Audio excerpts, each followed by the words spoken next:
Bapak Ibu ya, diantaranya untuk mengembangkan ini kan untuk naik pangkat.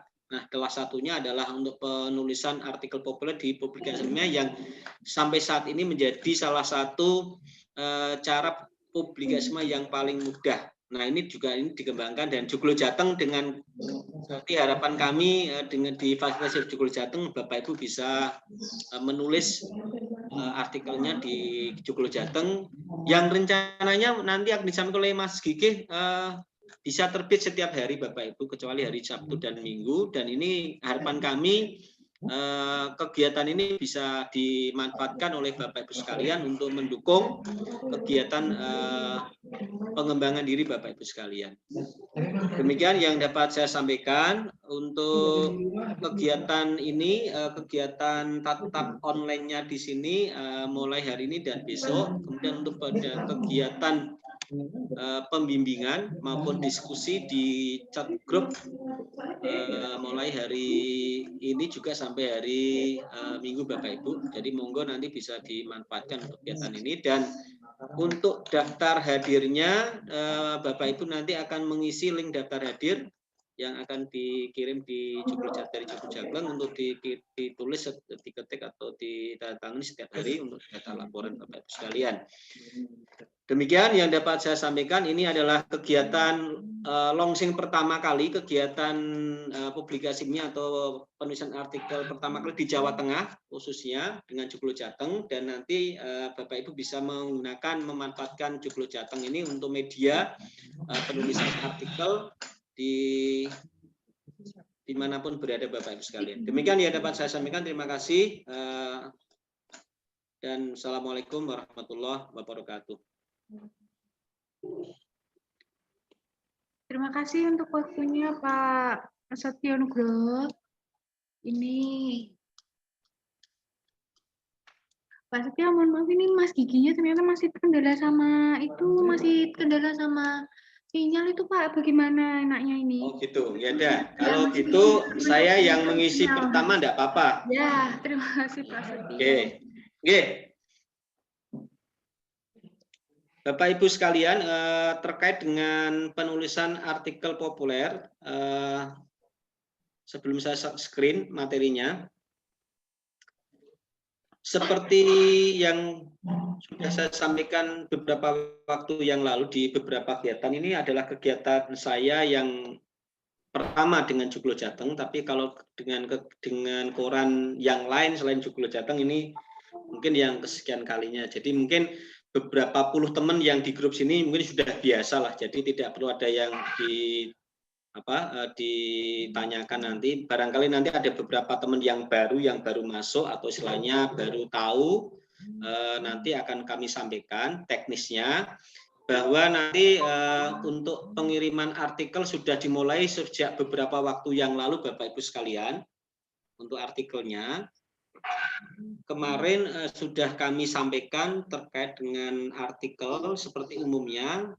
Untuk artikel yang akan dikirim itu nanti dikirim ke email saya ya, ke email kami, yaitu klikjoglojateng@gmail.com. Mungkin Mbak Monika bisa ditulis dulu, nanti bisa supaya nanti pada saat di grup juga akan saya sampaikan di klikjoglojateng@gmail.com. Yaitu yang pertama. Terus selanjutnya saya share screen dulu nggih.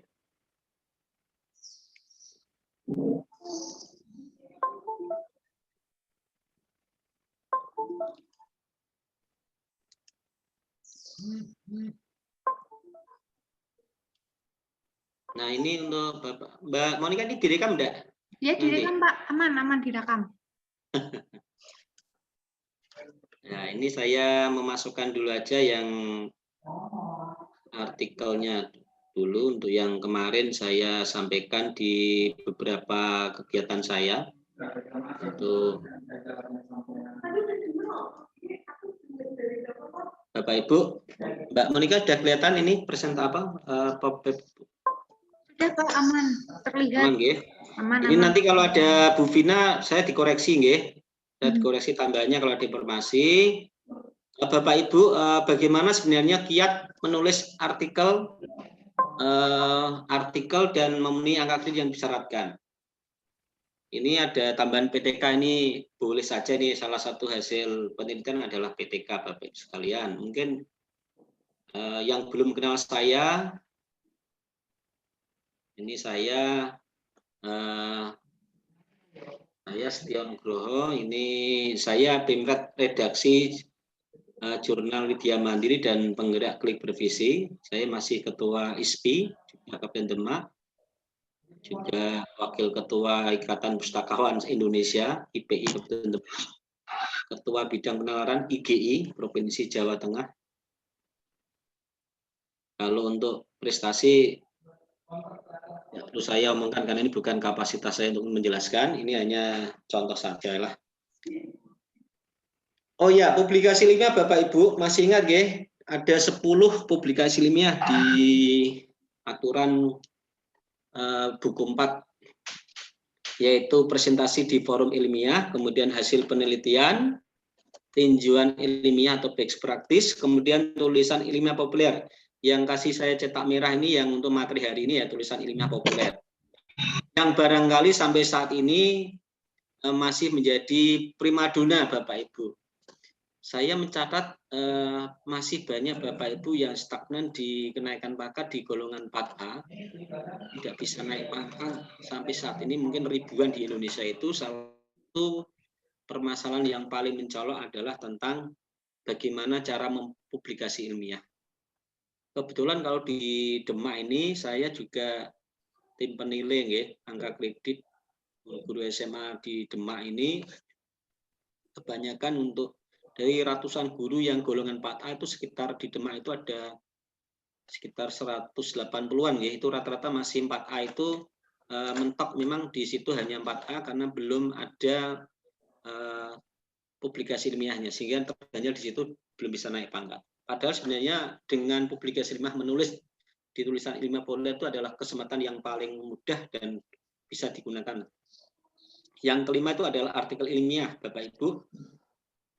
Misalnya membuat artikel. Jadi kalau misalnya Bapak Ibu punya satu judul PTK saja, ini yang baru golongan 3 barangkali, satu karya PTK itu digunakan untuk tinjauan ilmiah, best practice, kemudian bisa digunakan untuk ditulis di tulisan ilmiah populer, bisa dibuat buku dalam bidang pendidikan. Bayangkan satu PTK satu atau satu artikel satu atau satu tema saja itu nilainya bisa lebih dari 7 Bapak Ibu. Kalau hasil PTK, hasil penilaian PTK itu kan nilainya 4. Kemudian kalau Bapak Ibu buat jurnal artikel ilmiah, nilainya kalau di kabupaten misalnya 1,5, sudah berapa Bapak? 5,5. 5,5 panjangnya di tulisan ilmiah populer seperti di sini di Joglo Jateng. Bapak Ibu yang mau nulis di Joglo Jateng nggak usah khawatir nanti dinilai atau enggak.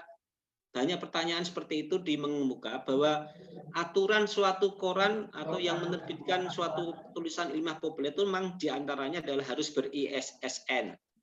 Nanti Bapak Ibu bisa cek link di LIPI, di ISSN-nya LIPI, dicek apakah ada nama Joglo Jateng. Pasti ada Bapak Ibu, dan itu punya website. Yaitu aturannya itu bisa dinilai atau tidak.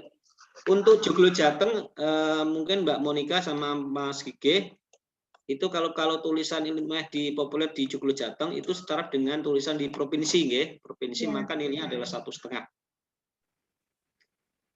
karena tingkatannya provinsi. Artikel yang kelima, artikel ilmiah tadi sudah, kemudian buku pelajaran, modul atau diktat, buku dalam pendidikan, dalam bidang pendidikan. Nanti yang saya katakan buku-buku dalam yang koheren dengan pendidikan monggo bisa ditulis, itu juga bernilai, kalau ber-ISBN dinilai nilainya 3 itu. Kemudian karya terjemahan, ini sangat jarang, saya belum pernah menjumpai guru-guru membuat karya terjemahan. Nah, ini nomor 10 ini juga salah satu yang paling primadona guru-guru. Rata-rata kalau membuat laporan publikasi ilmiah membuat buku pedoman guru. Padahal aturannya sebenarnya buku pedoman guru itu memang ada aturan tertentu sebenarnya, tidak boleh setiap tahun itu melaporkan buku pedoman guru. Ini Bapak Ibu sekalian, mungkin masih ingat ya. Golongan 3A ke 3B itu PD-nya butuh 3. PIKI-nya, publikasi atau karya inovasinya, inovatif itu 0, artinya bebas, tidak wajib. Panjenengan kalau 3B ke 3C itu butuh PD-nya 3, PIKI-nya 4, bebas memilih. Ya, di antara PI mau PI semuanya monggo, mau karya inovatif semuanya boleh. Golongan 3C, 3D panjenengan butuh PD-nya 3, PIKI-nya 6. Bebas memilih juga, mau PI-nya 6 atau KI-nya 6 juga monggo. Nah, untuk golongan 3D ke 4A, pengembangan dirinya itu adalah 4 minimal, kemudian PIKI-nya minimal 8 atau 48. 8 itu jika ada unsur KI maka maksimal nilainya 4, berarti untuk PIKI-nya masing-masing maksimal 50%. Artinya tidak boleh panjenengan gunakan semuanya 8 di publikasi di KI itu, tidak boleh semuanya dari karya inovatif 8, tetapi ambil maksimal untuk nilainya 4. Dan wajib minimal 1 PTK. Ini saya katakan wajib, wajibnya tanda petik ini, artinya secara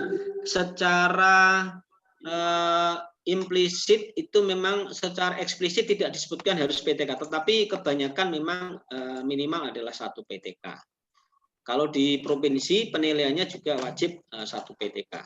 Walaupun ada 10 macam publikasi ilmiah, di antara adalah hasil penelitian atau PTK, tetapi secara tidak langsung meminta harus minimal 1 PTK.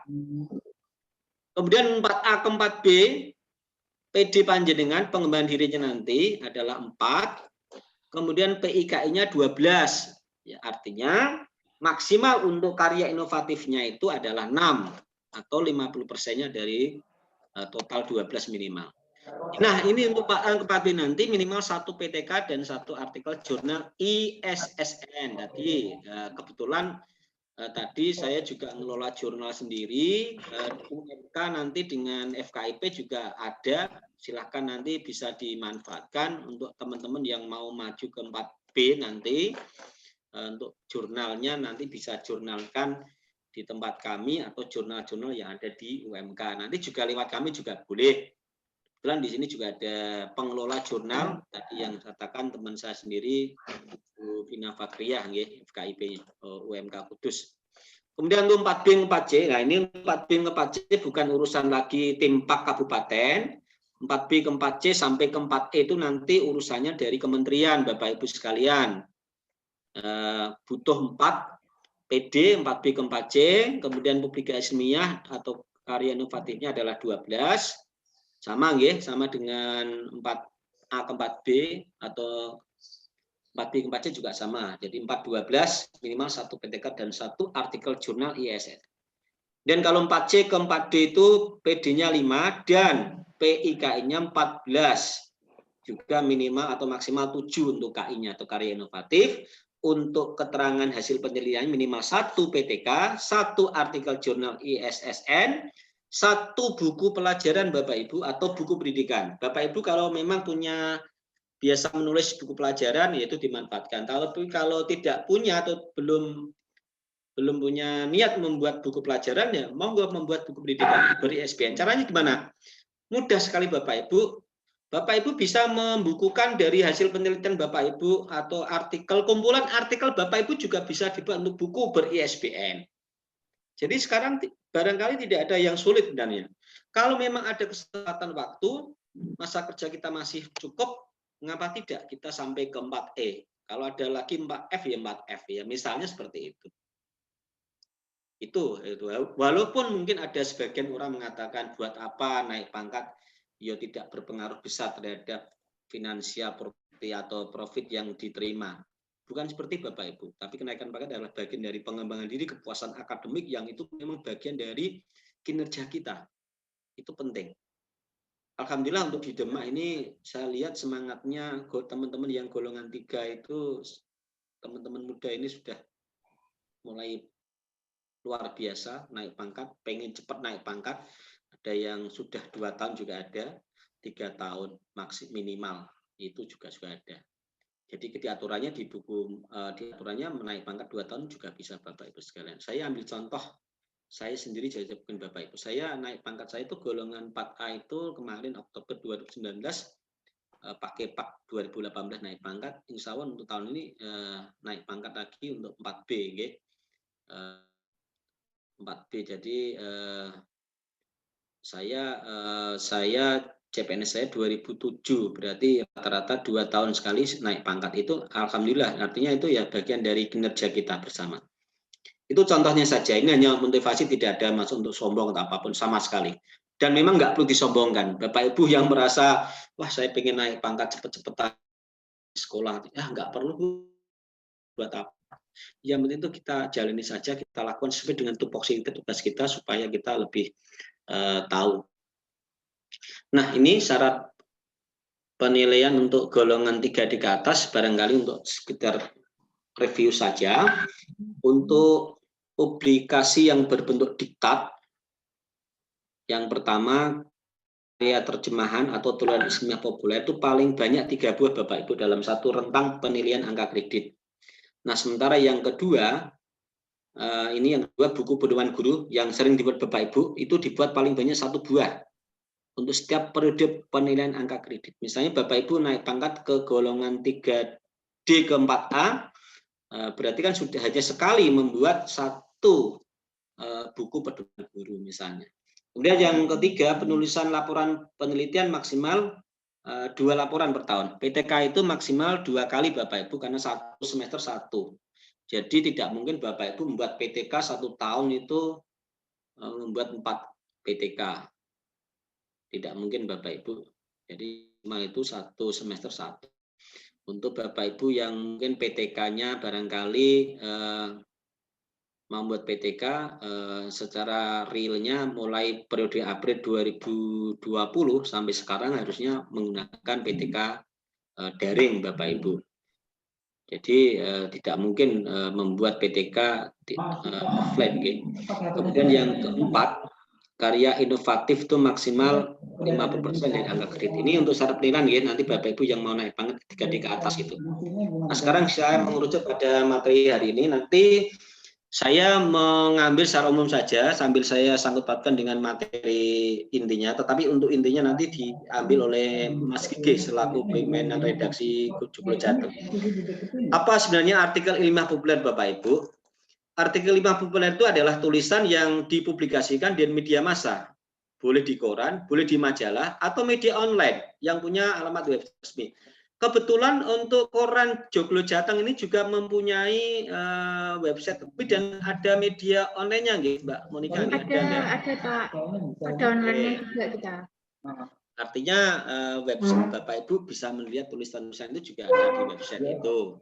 Nah, berisi apa? Berisi pengetahuan atau ide atau pengalaman atau gagasan yang menyangkut bidang penulis Bapak Ibu. Jadi Bapak Ibu ide gagasan itu yang menyangkut bidang Bapak Ibu. Misalnya Bapak Ibu mengajar biologi, ya nanti artikelnya ya tentang pembelajaran, pedagogi, biologi. Jangan yang enggak yang ditulis misalnya. Misalnya mau menulis, misalnya saya mau menulis tentang adiwiyata misalnya. Adiwiyata itu kan adalah media lingkungan, istilahnya itu kan domainnya misalnya kepala sekolah manajerial. Kalau Bapak sebagai kepala sekolah ya berarti manajerial. Kalau sebagai pengawas misalnya tulisan tentang kepengawasan. Seperti itu Bapak Ibu. Misalnya mau menuliskan nanti tentang pengalaman pembelajaran ketika daring, monggo nggak masalah. Menggunakan berbagai macam best practice platform yang ada, pakai Google Form, Google Meet misalnya kemudian menggunakan Zoom misalnya, atau Team misalnya, atau menggunakan platform yang lain, Telegram atau grup WhatsApp group misalnya, itu juga dipakai. Monggo itu sebagai salah satu cara-cara untuk pelajaran di daring ini ya. Kalau di PTK itu kan ada variabel ya, variabel masalah dan variabel solusi. Nah, solusinya kan variabel solusi kan menggunakan misalnya platform tadi yang saya katakan. Itu nanti bisa ditulis. Nah, kalau pengen menggali ide seperti itu, pengen sharing ide, buka saja nanti di jurnal-jurnal ilmiah yang ada di Google Scholar misalnya, Google Cendiki. Apakah Bapak Ibu sudah membiasakan misalnya mencari sumber inspirasi? Kalau saya pribadi kalau menulis biasanya menulis saja mengalir. Kalau nanti perintahnya di Joglo Jateng 500 kata misalnya atau 3.000 sampai 4.000 karakter itu kira-kira 1,5 halaman ya atau 1,5 halaman. Itu maksimal lah itu. Ada yang 500, ada yang 600 kata. Monggo nanti biar Mas Gigi kalau saya biasanya sekitar 500 kata ya, 3.000 5.000 kata. Tapi nanti sebelum dikirim ke Joglo Jateng, biasanya lewat email saya akan cek dulu. Kalau memang ada sesuatu yang kasih feedback, akan saya berikan kepada yang bersangkutan. Dan itu tulisannya adalah ide gagasan pengalaman pembelajaran yang lain-lain. Bukan sifatnya narasi atau cerita. Saya beberapa kali ada kegiatan seperti ini, menuliskan artikel itu seperti cerita pendek misalnya. Bukan, ini karena bukan cerita pendek. Maka Bapak Ibu ini adalah ide-ide yang bisa digali. Dan kerangka isinya juga harus disesuaikan dengan persyaratan kelaziman dari media massa yang dipublikasikan. Itu yang terkait dengan dengan artikel ilmiah populer. Nanti boleh nanti bisa dilihat nanti di beberapa contoh jurnal yang ada di Google Scholar, jurnal-jurnal yang ada di Sinta Ristek Dikti, itu panjenengan bisa gunakan sebagai salah satu ide-ide tambahan.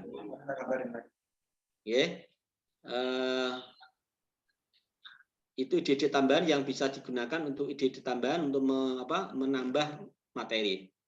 Itu nanti yang terkait dengan artikel populer.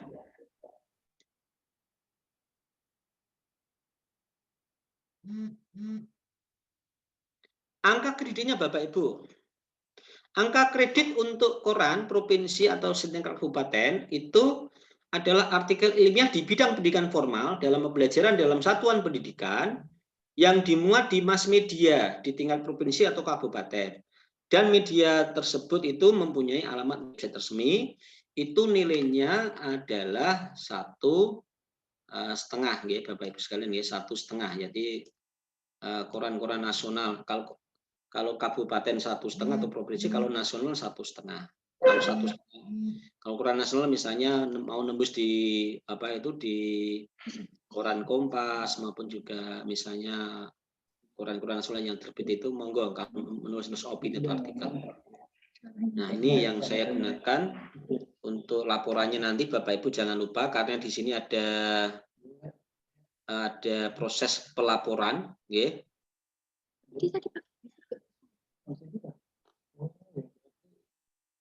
Nah, pelaporan yang terkait dengan laporan nanti, maaf jangan lupa Bapak Ibu mengartikannya untuk pelaporannya jangan sampai melupakan ini. Ini yang penting.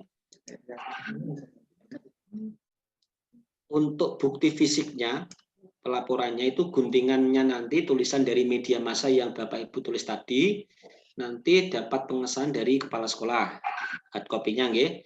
Nanti guntingan media massa itu harus jelas tentang terbitnya. Ada yang dipotong-potong, nama manajemennya ditulis. Kemudian kalau fotokopi, kalau berupa fotokopi misalnya hilang korannya, itu harus ada surat pernyataan dari kepala sekolah bahwa menyatakan keaslian dari koran tersebut.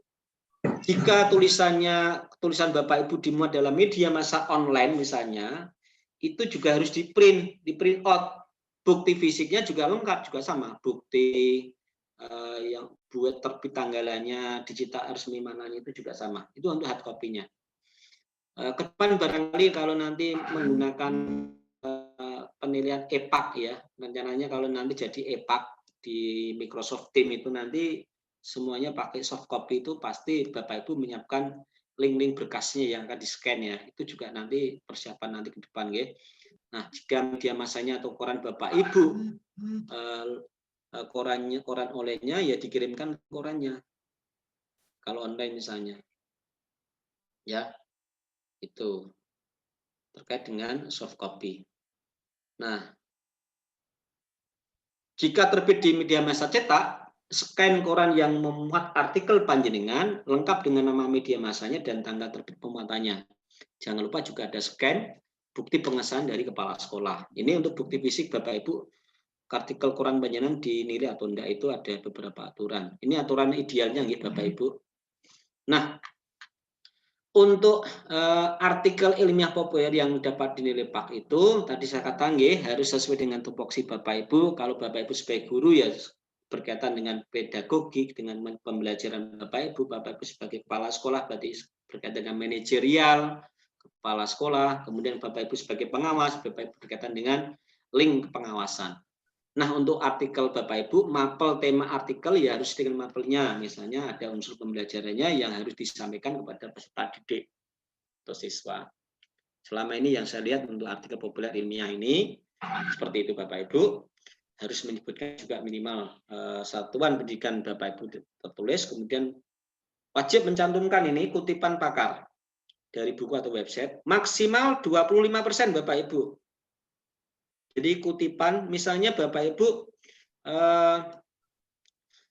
tingkatkan pembelajaran biologi melalui startup atau platform Google Meet misalnya. Berarti Bapak Ibu harus mengambil kutipan dari pakar atau ahli yang terkait dengan media misalnya. Media diambil, bisa diambil contoh-contohnya seperti itu, maksimal 25%. Nanti Bapak Ibu, ini untuk penilaian yang paling ideal nih Bapak Ibu. Nanti apabila Bapak Ibu nanti mengirim artikel ke saya, ke kami, sebelum saya teruskan ke Joglo Jateng, biasa akan saya periksa. Kutipannya belum ada Bapak Ibu, saya kembalikan. Diambil sedikit, satu paragraf saja maksimal, karena 25% maksimal ya. Itu nanti akan lebih detailnya isinya biar Mas Gigi selaku pimpinan redaksi atau pengelola di layoutnya di media massa di Joglo Jateng. Kalau saya hanya menyampaikan sebatas regulasinya, termasuk juga aturan praktisnya supaya bisa dinilai, Bapak Ibu sekalian. Nah itu terkait dengan artikel populer, Bapak Ibu sekalian. Nanti untuk pengiriman artikel Bapak Ibu sekalian, artikel populer Bapak Ibu sekalian nanti dikirim sebelumnya ke email kami. Tadi sudah dicatat di Bapak Ibu. Jadi yaitu klik joglojateng@gmail.com dengan subjek emailnya, klik bervisi,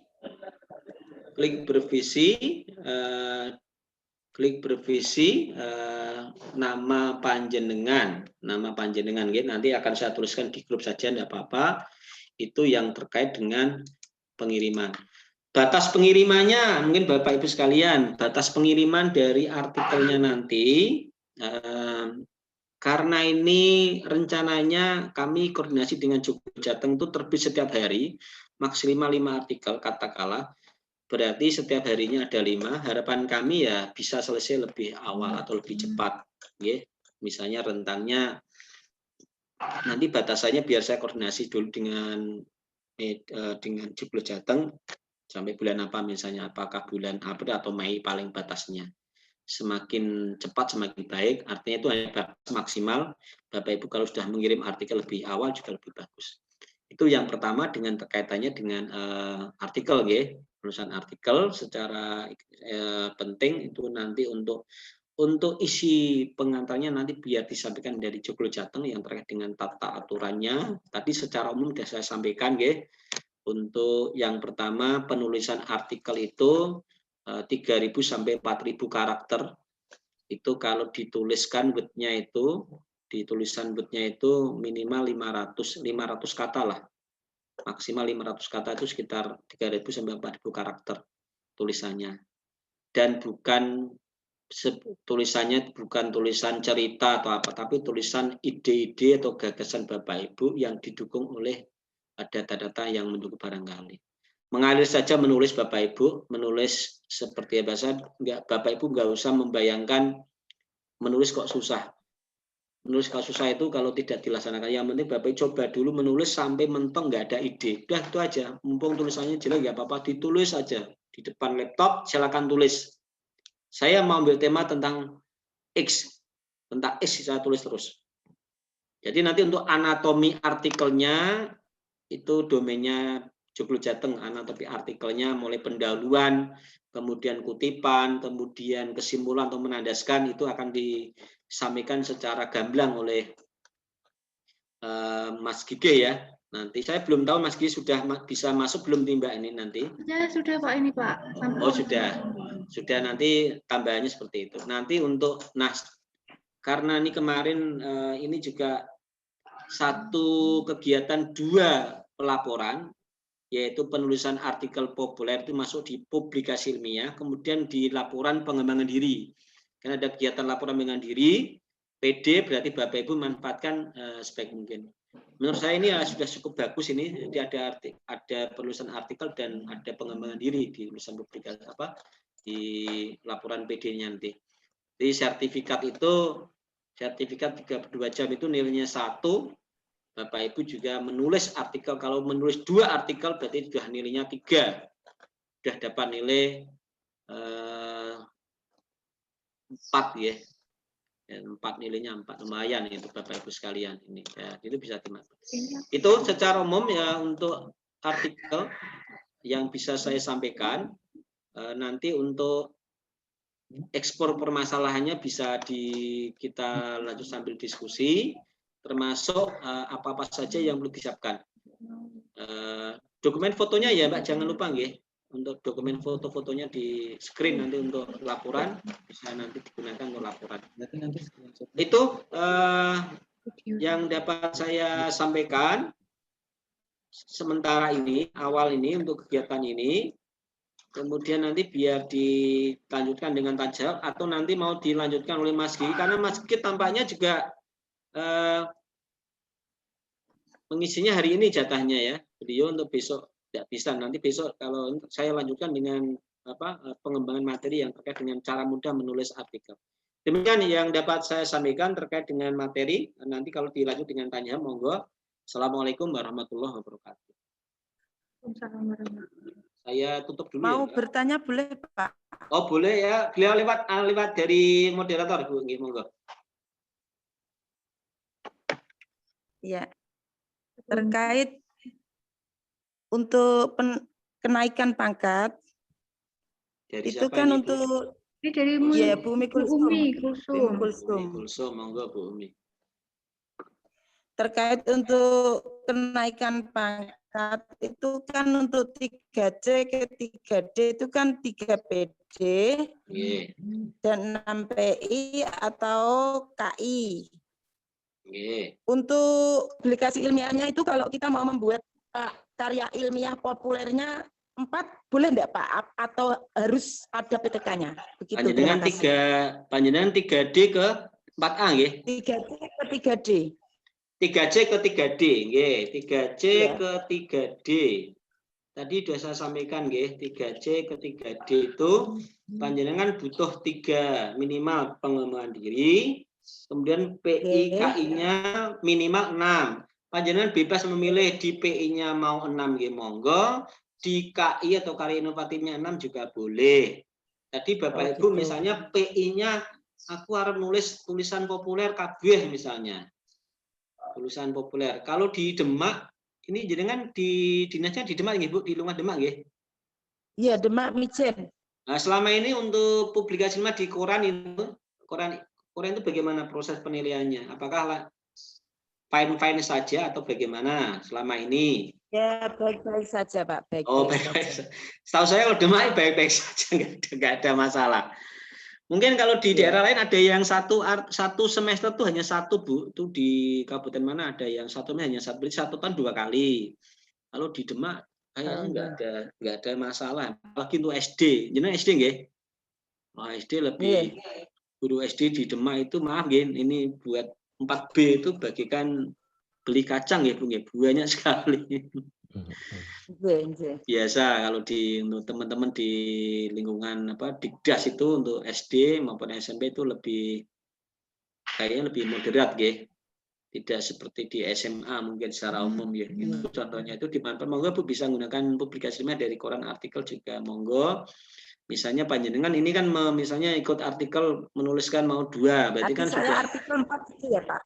Nggih, artikelnya ini kan misalnya dengan direct 2 artikel kan berarti minimal sudah 3 nggih. Kan berarti kurang 3.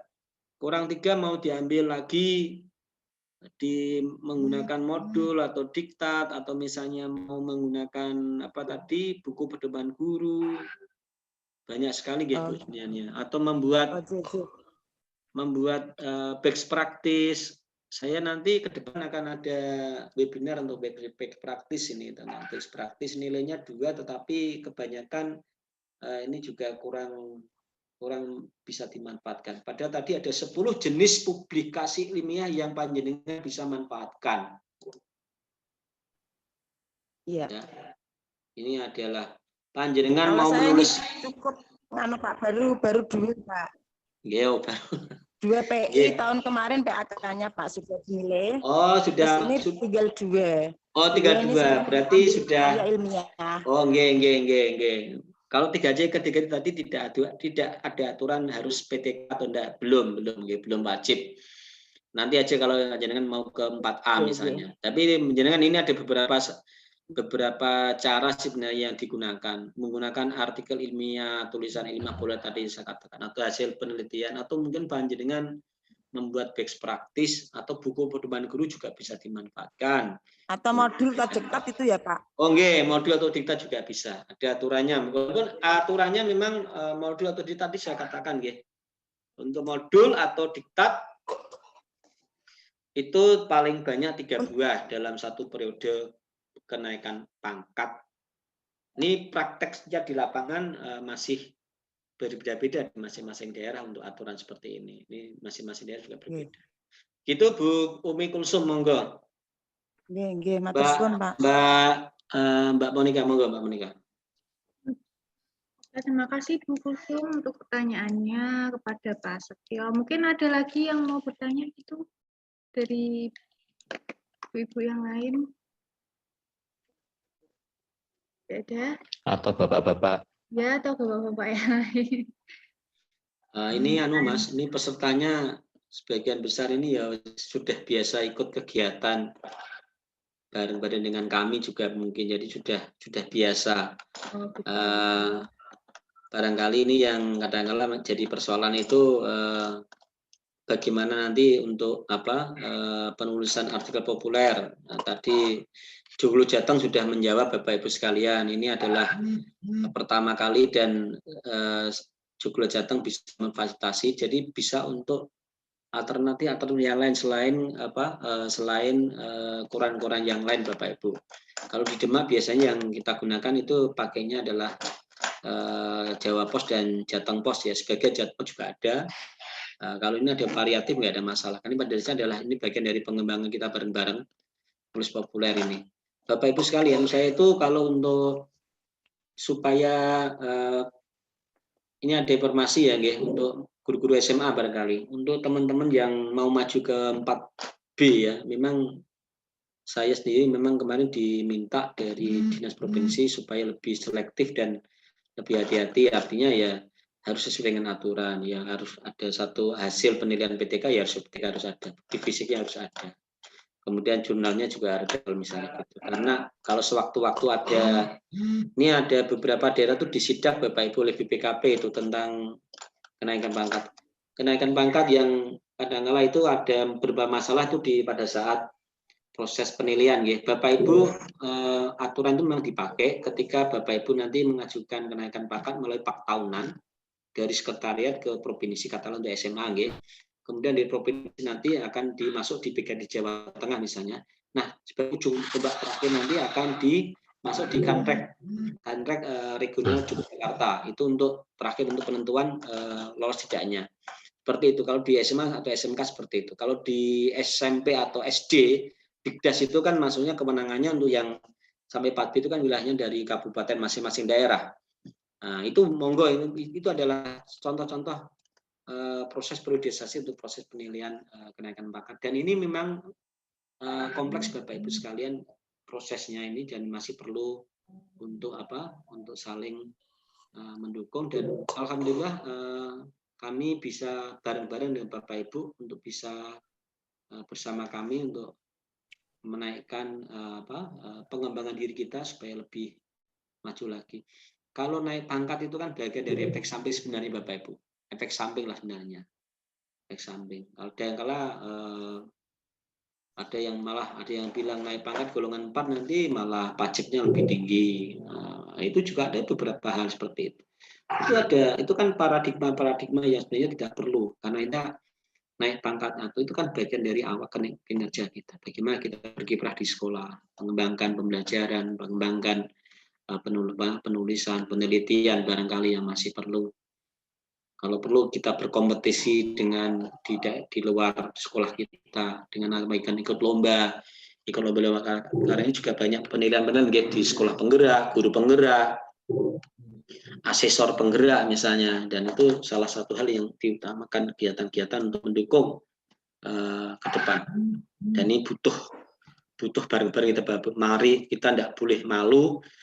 Usia saya sudah tua atau apa, enggak usah malu. Selagi kita mau belajar dan belajar dengan siapapun, itu pasti kita tidak akan tergilas dan tidak akan tertinggal di zaman yang serba dinamis seperti ini. Begitu yang dapat saya sampaikan, Mbak Monica.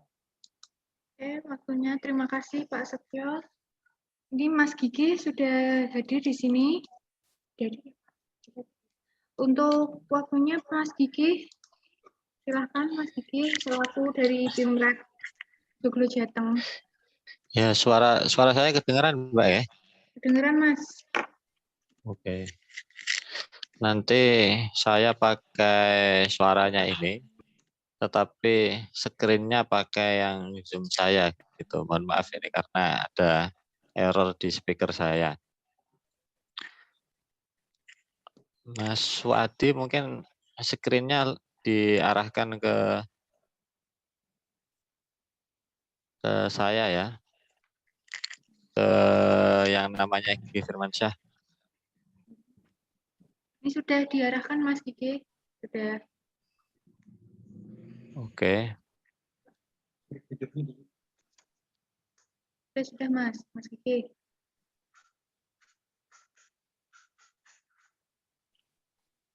Sudah diarahkan ini Mas Gigi, silakan Mas Gigi. Udah Mas, tak share screen belum? Aku rak ngerti carane kok, Mas. Mas Gigi. Yang share screen pakai yang saya Mas Wadi.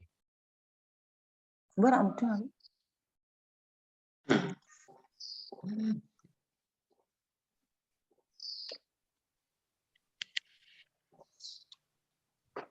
Sambil menunggu mungkin Mas Gigi, itu di link absensinya sudah ada Bapak Ibu di grup, monggo bisa diisi dulu.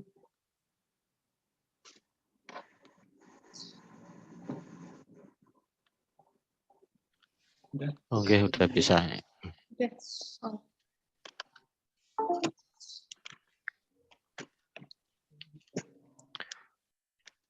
Oke, terima kasih. Kita akan membahas mengenai ini ya, terkait bagaimana menulis di media massa ya, khususnya untuk koran Joglo Jateng.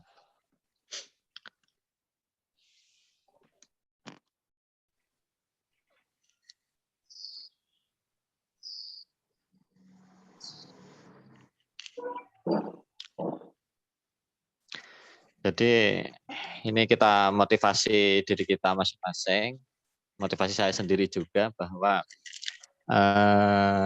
terkait menulis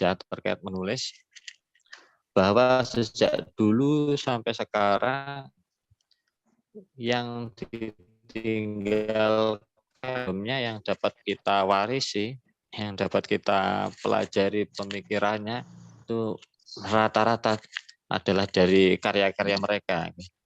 Misalnya kita mengenal pemikirannya para ulama-ulama zaman dahulu, misalnya Imam Syafi'i, itu kalau nggak ada yang menuliskan hasil pemikirannya beliau, ya mungkin kita tidak bisa mengikuti ijtihadnya Imam Syafi'i.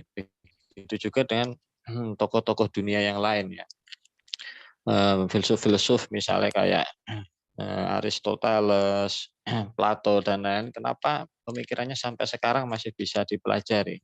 Karena ada yang mencatat, ada yang menuliskan pikiran-pikiran beliau. Jadi kalau gajah mati meninggalkan gading, nah kalau manusia mati yang bisa dikenal adalah di antaranya yang paling bisa dipelajari yaitu melalui tulisannya. Jadi dari mana kita bisa mengenal para ulama dahulu? Ya hasil karya-karyanya. Bagaimana kita bisa mempelajari detail pikiran-pikirannya para tokoh dunia? Ya jawabannya lewat tulisan. Ini sebelumnya screen saya udah keluar belum Mbak Monik? Keluar, Mas. Keluar, tapi ini masih muter-muter, ini mungkin kendala sinyal. Oh gitu, di saya udah soal. Oke, kita sambil ini ya, sambil menunggu, tapi suara saya jelas ya Mbak. Jelas, Mas. Aman. Jadi yang kita bahas adalah artikel ilmiah populer. Artikel ilmiah populer itu berbeda dengan artikel penelitian ya, artikel penelitian di jurnal ataupun memang itu sebuah karya-karya yang dipublikasikan dalam penelitian. Jadi bedanya artikel ilmiah populer itu bahasanya lebih umum, lebih bisa dipahami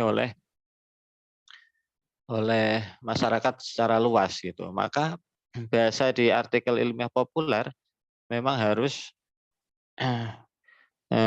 sekiranya orang itu bisa dipahami, tidak khusus untuk misalnya dosen biologi berarti orang biologi saja yang bisa membaca misalnya, atau guru fisika misalnya, guru matematika hanya orang matematika saja yang tahu. Tetapi kalau itu dalam bentuk artikel ilmiah populer, semuanya bisa mempelajari, semuanya bisa menikmati dan membaca.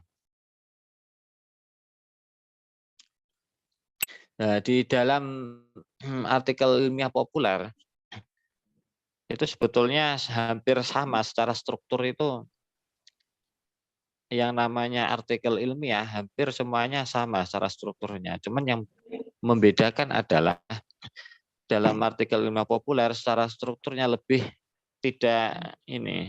tidak fokus kayak di makalah atau artikel jurnal kan harus abstraksi dulu misalnya, terus rumusan masalahnya harus dibuat bab-bab kayak gitu lah. Artikel ilmiah populer itu lebih soft ya, bahasanya lebih soft sehingga dinarasikan saja termasuk masalahnya, problematiknya, analisanya dan lain-lain semuanya dinarasikan. Belum tayang ya Mbak Memik. Mohon maaf ini ya, karena saya di lokasi yang kayaknya sinyalnya kurang bagus. Ini sebetulnya di laptop saya sudah saya tayangkan, tetapi di Zoom-nya mungkin belum tayang ya. Saya ulangi lagi mungkin. Saya ulangi lagi, coba.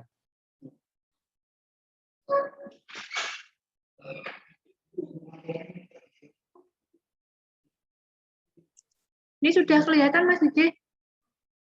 Oke, udah ya. Udah.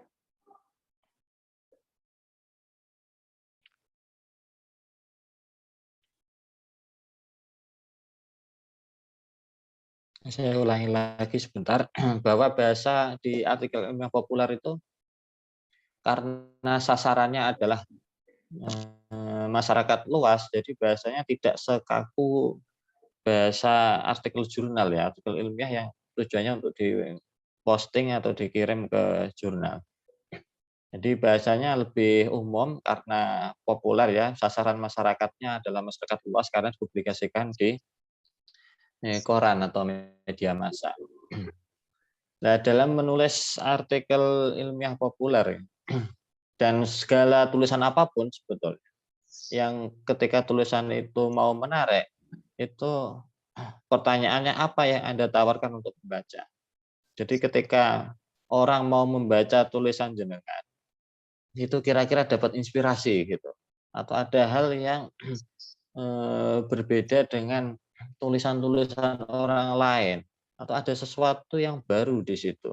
Nah, maka untuk menuju ke tawaran untuk pembaca, ini memang mau tidak mau kita harus mengasah gagasan ya, update pengetahuan dengan banyak membaca, banyak mempelajari buku-buku, termasuk juga update informasi, update berita. Nah, itu harus kita asah setiap harinya. Kalau di artikel ilmiah populer biasanya standarnya tidak terlalu ketat ya. Kalau misalnya jenengan di artikel yang memang itu lebih ketat ya, di jurnal-jurnal yang lebih ketat, biasanya update pengetahuan ini sangat bernilai di artikel Anda untuk bisa ditayangkan atau tidak. Tetapi kalau artikel ilmiah populer biasanya lebih longgar, lebih santai. Nah, meski demikian, untuk pembaca ini harus dipahami ya, pembaca itu biasanya mau membaca tulisan itu tulisan yang punya ini mau tidak mau memang harus diupdate. Harus kita update pengetahuan kita terus setiap hari mengajar, mencoba hal baru, pengalaman dalam mempelajari sesuatu, membaca buku, membaca berita, membaca jurnal-jurnal yang lain dan sebagainya. Intinya agar supaya gagasan kita terasa terus-menerus. Misalnya orang tahu kalau masalah dalam belajar mengajar ya, atau bahasa, ada orang tidak bisa menghafal misalnya, malah masalahnya apa? Karena dia tidak mau mengulang-ulang secara terus-menerus, misalnya problemnya di situ. Nah, Anda tiba-tiba menawarkan sesuatu yang baru, oh berarti ini harus dikasih catatan sebelum tidur atau metode-metode yang lain yang sekiranya tidak terpikirkan oleh orang lain. Nah, tawaran-tawaran ini menjadi penting dalam sebuah tulisan. Nah, saya kira ini berlaku untuk tulisan apapun itu.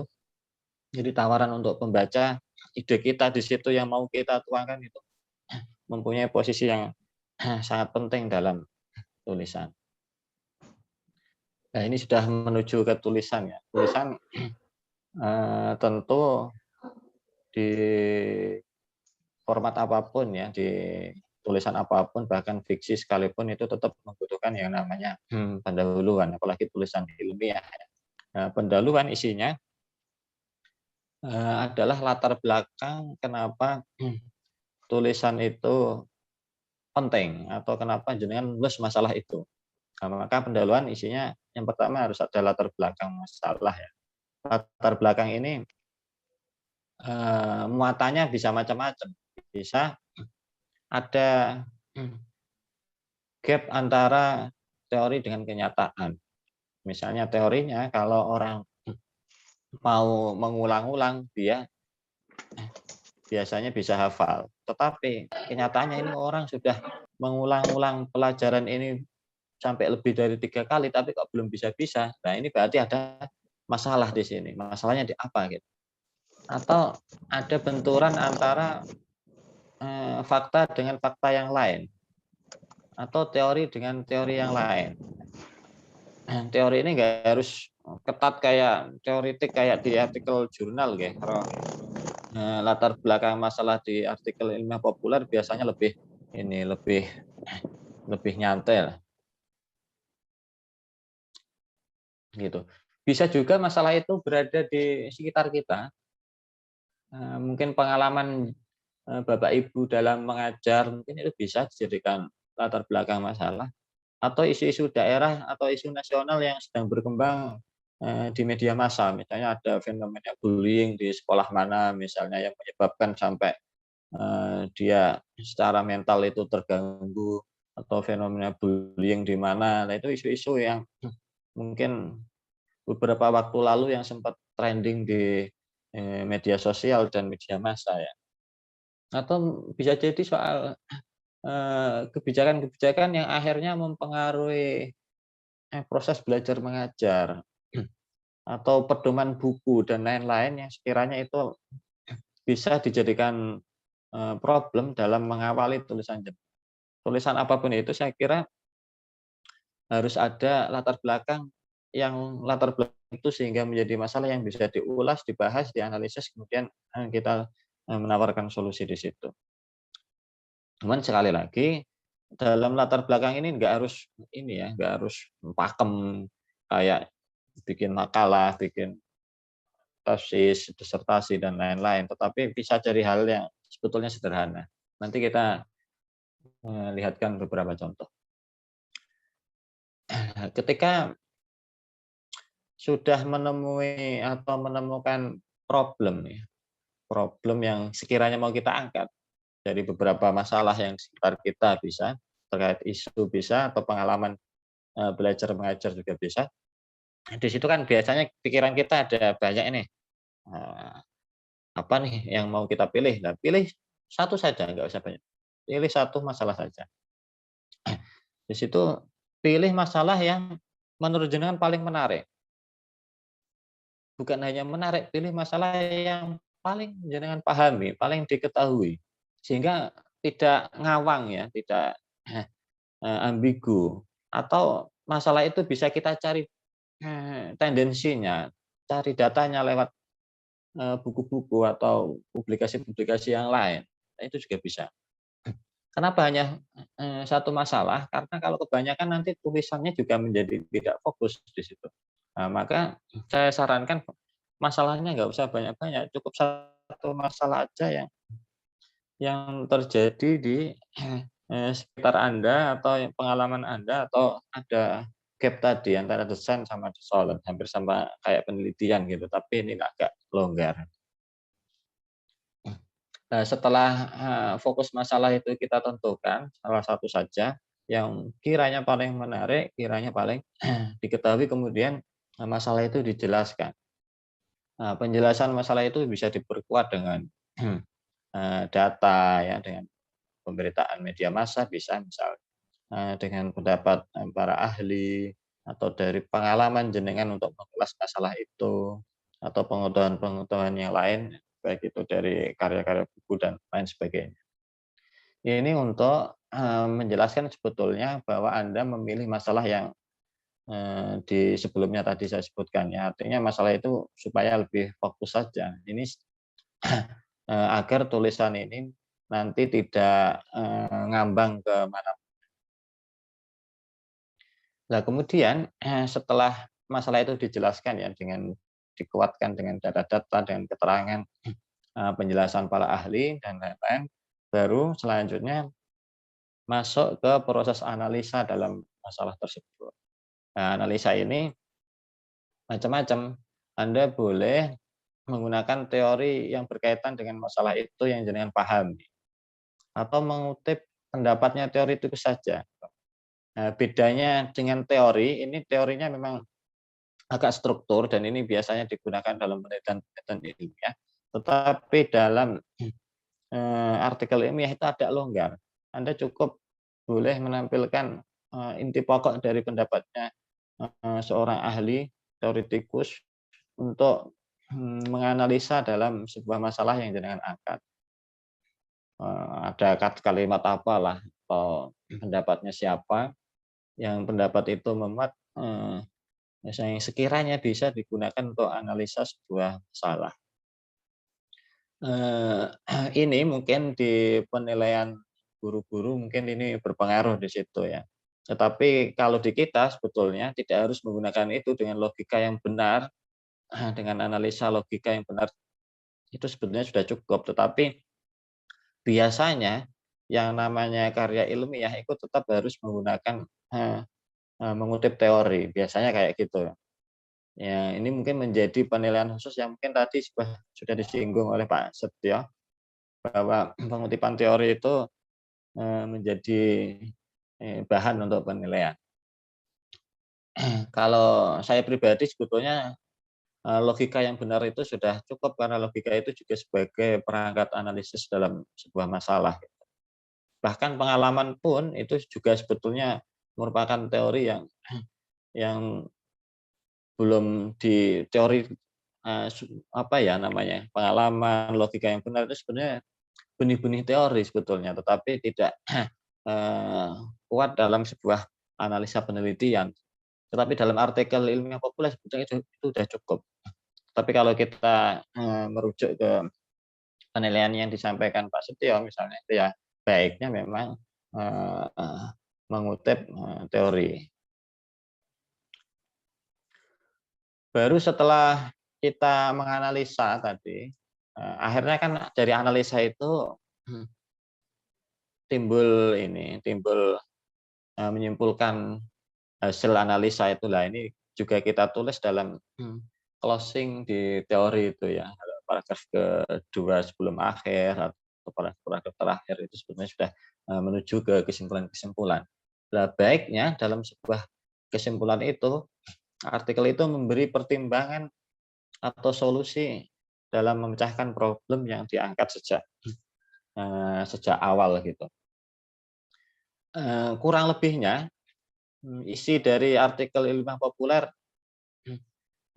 dari awal sampai akhir kayak gitu, mulai dari tadi latar belakang, kemudian fokus masalah, penjelasan masalah, analisa, kesimpulan. Isinya kurang lebih itu. Dan juga mohon kepada Bapak Ibu untuk memperhatikan format tulisan. Kalau bisa bentuknya Times New Roman, save-nya ketika menyimpan Word-nya dibikin rich text format ya atau RTF. Nah, panjang kalimatnya kira-kira ada 700 sampai 800 kata. Ini kira-kiranya segini, nanti bisa karena ada proses editing ya, biasanya ada beberapa bagian yang di situ nanti akan dipotong.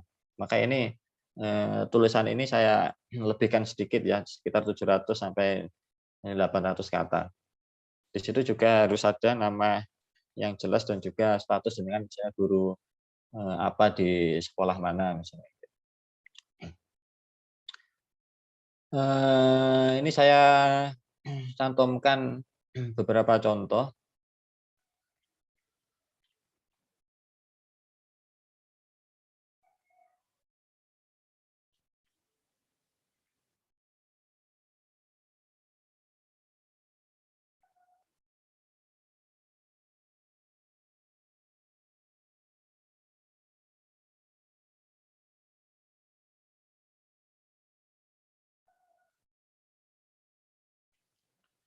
Belum keluar ya? Udah ini. Ini adalah salah satu contoh artikel yang sudah tayang di media massa ya. Contoh ini adalah tulisan mengenai bagaimana menumbuhkan karakter melalui seni budaya. Mungkin si penulis yaitu Bu Yuli itu adalah guru seni budaya. Jadi pertama memang harus ada pendahuluan ya. Pendahuluan itu nanti rujuknya menuju ke problem tadi yang ini menarik kira-kira untuk dibahas. Ini mengawali dari pendidikan secara umum dulu. Ini pendahuluan yang lazim digunakan. Nah, kemudian di paragraf kedua,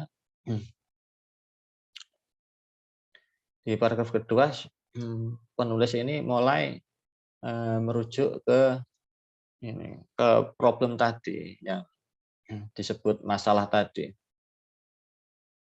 Keberlangsungan pendidikan, kebudayaan tadi ditandai oleh pewarisan budaya dan karakter yang dimiliki sebuah bangsa. Dalam proses pendidikan karakter bangsa secara aktif, peserta didik mengembangkan potensi dirinya melalui proses internalisasi, penghayatan nilai-nilai menjadi kepribadian dalam bergaul di masyarakat, mengembangkan kehidupan masyarakat biar lebih sejahtera, serta mengembangkan kehidupan berbangsa yang bermartabat. Nah, kalimat ini sebetulnya kalau kita lihat sudah mengandung unsur masalah ya, yang kelihatannya sederhana. Dia hanya mengulas pendidikan, tujuannya pendidikan untuk apa, kemudian disangkut pautkan dengan kebudayaan, budaya dan karakter. Ini bagaimana supaya pendidikan sama kebudayaan ini nyambung, kira-kira gitu. Artinya kebudayaan dan pendidikan bisa memberi kontribusi yang baik untuk kehidupan berbangsa. Nah, ini juga sudah masuk di problem. Ini kan agak lebih sederhana ya, tidak seperti yang kita bayangkan dalam penelitian di jurnal-jurnal ilmiah. Nah, kemudian setelah ini kita dapatkan, kemudian ada perlu penjelasan-penjelasan. Penjelasan untuk menuju ke proses analisa atau penjelasan dari masalah. Nah, ini si penulis mengutip KBBI untuk menjelaskan makna karakter, misal. Nah, ini boleh. Kemudian dikembangkan lagi karakter identik dengan kepribadian dan atau akhlak. Nah, ini penjelasan dari fokus dari penulis yang membahas soal budaya dan karakter tadi. Dia fokusnya di karakter karena arahnya adalah pendidikan karakter.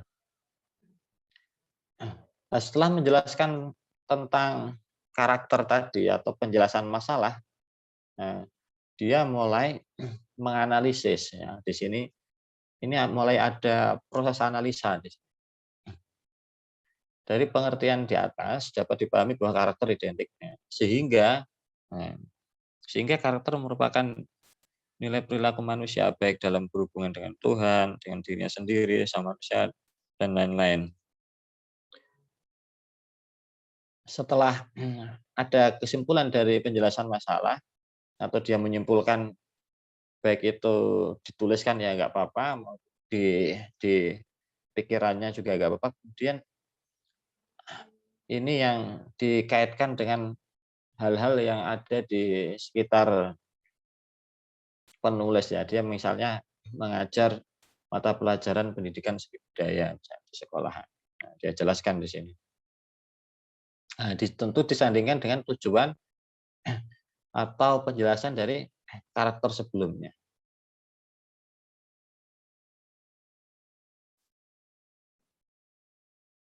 Nah, ini masih berupa penjelasan-penjelasan mungkin dia guru seni ya. Jadi ada seni rupa, seni musik, dan sebagainya. Nah, ini yang proses analisa di sini.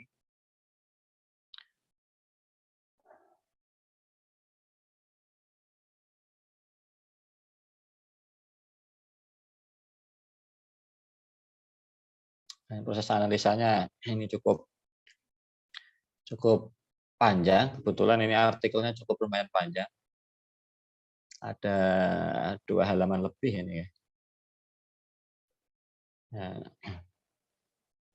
ini dia menjelaskan tentang seni budaya yang ada di sekolahnya, kemudian ada proses kreasi ekspresi, ini masih pendalaman teori.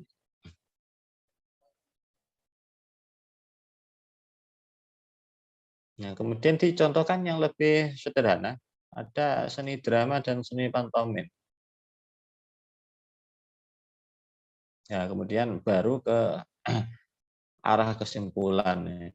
Setelah menjelaskan berbagai macam seni, dia ke arah kesimpulan bahwa karakter atau kebudayaan tadi disandingkan dengan karakter atau budaya yang ada di sekolah sehingga butuh penjelasan karakter apa tujuannya, maksudnya apa dan lain-lain. Terus prakteknya di sekolah bagaimana, lah dia comparekan. Terus idealnya dalam karakter itu yang baik bagaimana. Terus proses yang selama ini terjadi bagaimana. Nah, di situ akhirnya penulis bisa menyimpulkan apa yang sekiranya ditawarkan kepada pembaca. Nah, di sini kalau kita lihat, penulis tidak mengutip pendapat atau teori tertentu dalam proses analisa. Tetapi ini ada, kalau kita cari, ini juga mengutip teori atau pendapat ahli, tetapi mungkin si penulis tidak menyantumkannya ya. Nah, di datanya tapi beliau menyantumkan misalnya dari penjelasan dari KBBI tadi dan lain-lain, di datanya ada. Baiknya kalau Bapak Ibu misalnya ini hasil dari bacaan sebuah buku, ini adalah penjelasan dari sebuah buku yang ditulis oleh orang lain dalam menjelaskan sebuah katakanlah akhlak atau karakter tadi, dicantumkan bukunya, mboten apa. Malah baiknya begitu dicantumkan. Itu salah satu contoh. Ini yang artikel mengenai seni budaya. Kita coba lihat contoh yang lain.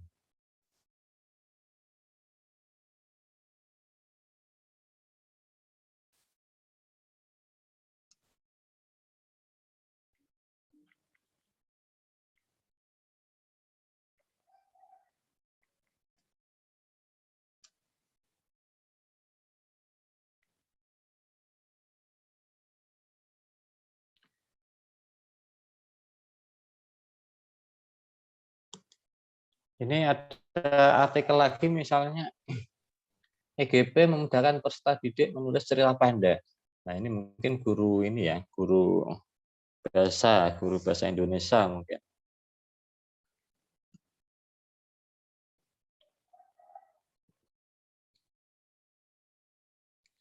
Keterampilan menulis.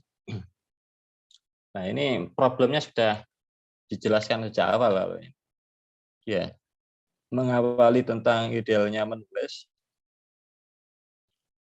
yaitu keterampilan berbahasa yang harus dikuasai oleh peserta didik.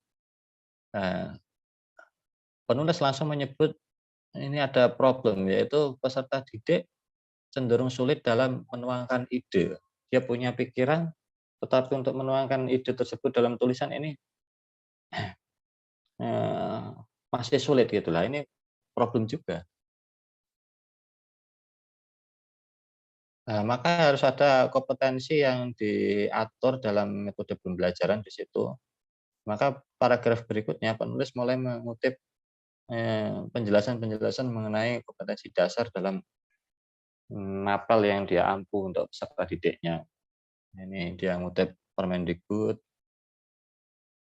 Kemudian karena itu tujuannya untuk menulis cerpen, dia juga mengutip soal menulis cerpen. Ini adalah, jadi masalahnya langsung dicantumkan ini di paragraf pertama. Di paragraf kedua, penulis sudah langsung menjelaskan masalah itu. Dari penjelasan masalah, dia menemukan titik fokus yang ingin dia angkat dalam tulisan ini, yaitu masalah tuntutan standar kompetensi. Akhirnya menemukan faktor penyebab kesulitan dan lain-lain di penjelasan ini. Ini fokus masalahnya di paragraf ketiga.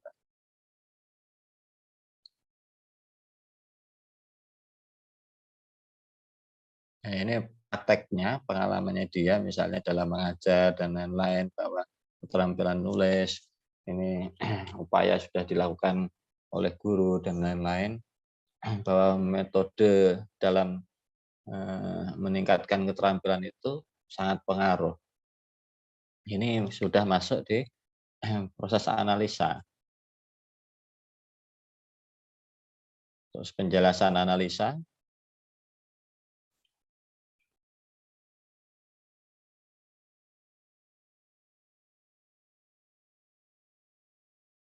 Nah, ini penulis kemudian dalam menganalisa mengutip teori ini, yaitu tentang EGP, emosional gerak cepat perevisian. Ini untuk menganalisa masalah mengenai problem seorang murid kesulitan untuk menyampaikan idenya dalam sebuah tulisan.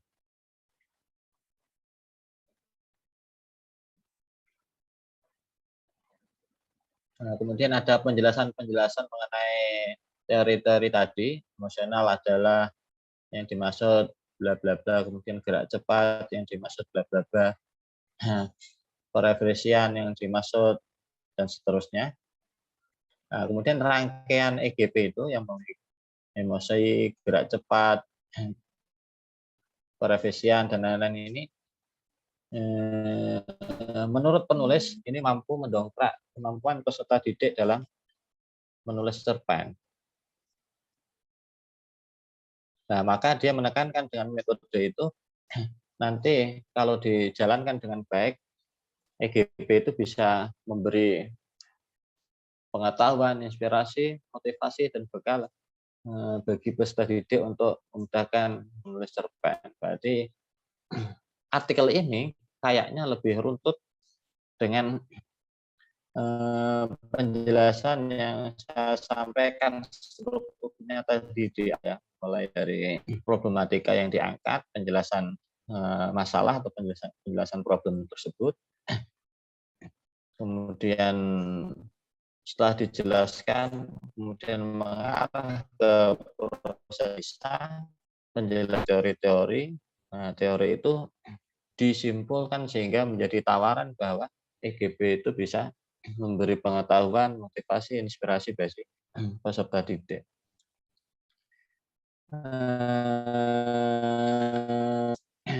Dalam artikel ilmiah populer tidak pakem sebetulnya kayak gini runtutannya, tetapi Anda bisa switching ya, paragraf pertama langsung ke problematika boleh, atau ya pendahuluan-pendahuluan yang lebih umum boleh.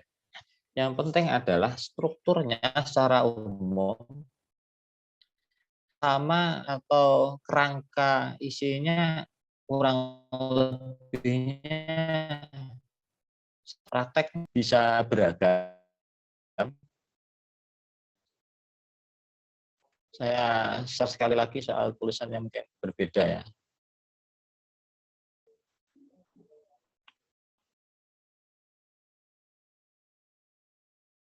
Saya sengaja memilih beberapa artikel yang agak berbeda supaya ini bisa menjadi gambaran jelas.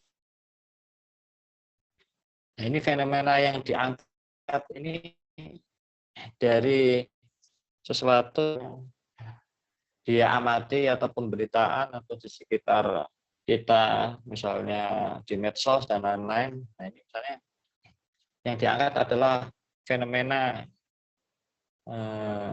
penganiayaan guru.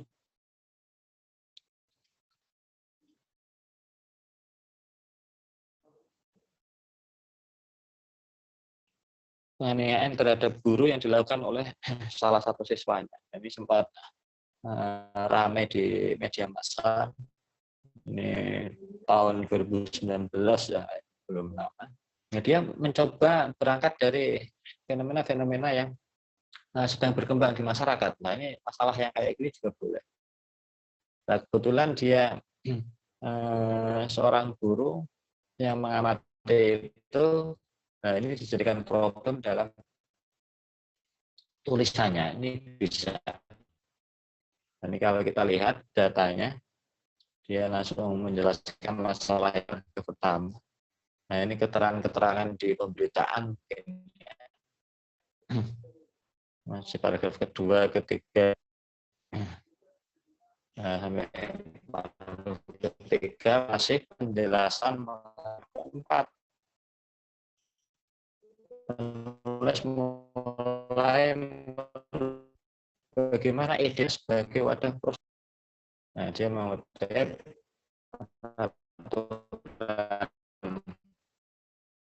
dan ini tentang inilah gap antara hak dengan pendidikan sebagai wadah proses perubahan tingkah laku, tapi faktanya ada murid yang menganiaya guru. Ini kan ada problem di sini. Nah, kemudian problem ini dijelaskan oleh penulis mulai ke proses pendidikan karakter, ya, karena yang dibentuk 8 karakter peraturan presiden nomor 8. Nah, ini dia mulai mengarahkan tulisannya ke satu titik tentang karakter tadi. Nah, di sini mulai ada proses analisa, kemudian penulis mengutip penjelasan-penjelasan ahli di sini. Mulai karakter adalah sifat-sifat mental. Nah, ini sebetulnya saya yakin ini adalah mengutip penjelasan ahli. Tetapi mungkin penulis tidak menyantumkannya. Nah, kalau saran saya, jangan misalnya kalau menulis kok sekiranya itu mengutip pendapat seseorang, cantumkan referensinya. Misalnya siapa di sini di akhirnya boleh atau di awalnya boleh. Ini pendidikan karakter adalah anak merupakan pusat pendidikan dan pembelajaran dalam keluarga dan seterusnya. Hanya dia menilai itu ada degradasi moral ya, menyentuh di ranah pendidikan. Nah, sehingga dari proses analisa ini penulis sudah mulai memberi kesimpulan-kesimpulan ya, bahwa misalnya ini keluarga mempunyai peran penting, pembentukan karakter di sekolah lebih luas, ada interpretasi dan lain-lain. Nah, akhirnya menuju ke kesimpulan di paragraf terakhir ini ya, paragraf ke 1 dan 2 dari belakang.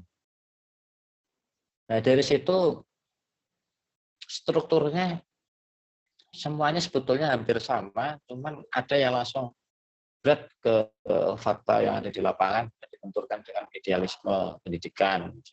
Ada yang dia mencoba ke arah pendidikan dulu yang seharusnya bagaimana, kemudian menuju ke masalah siswa.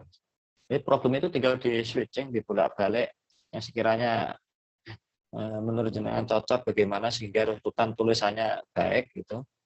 Yang jelas saya share lagi di awal, yaitu memang tulisan apapun itu harus diawali dengan masalah yang diangkat.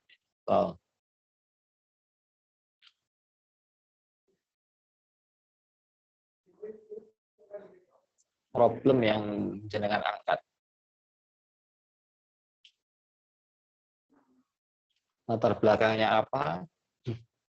Ada gap enggak dengan fakta di lapangan, dengan teori, atau masalah-masalah yang ada di sekitar kita tadi. Ada artikel yang begitu. Kemudian agar fokus, pilih masalahnya satu saja.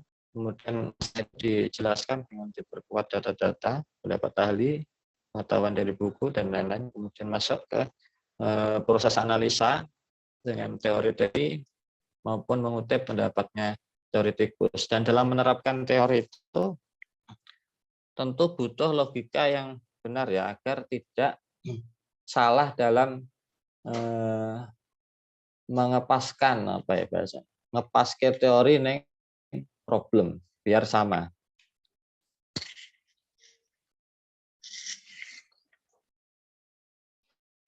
Dan setelah proses analisa, jangan langsung boleh ke kesimpulan dari hasil analisa itu dan menawarkan pertimbangan solusi-solusi sehingga itu menjadi inspirasi bersama bagi para pembaca.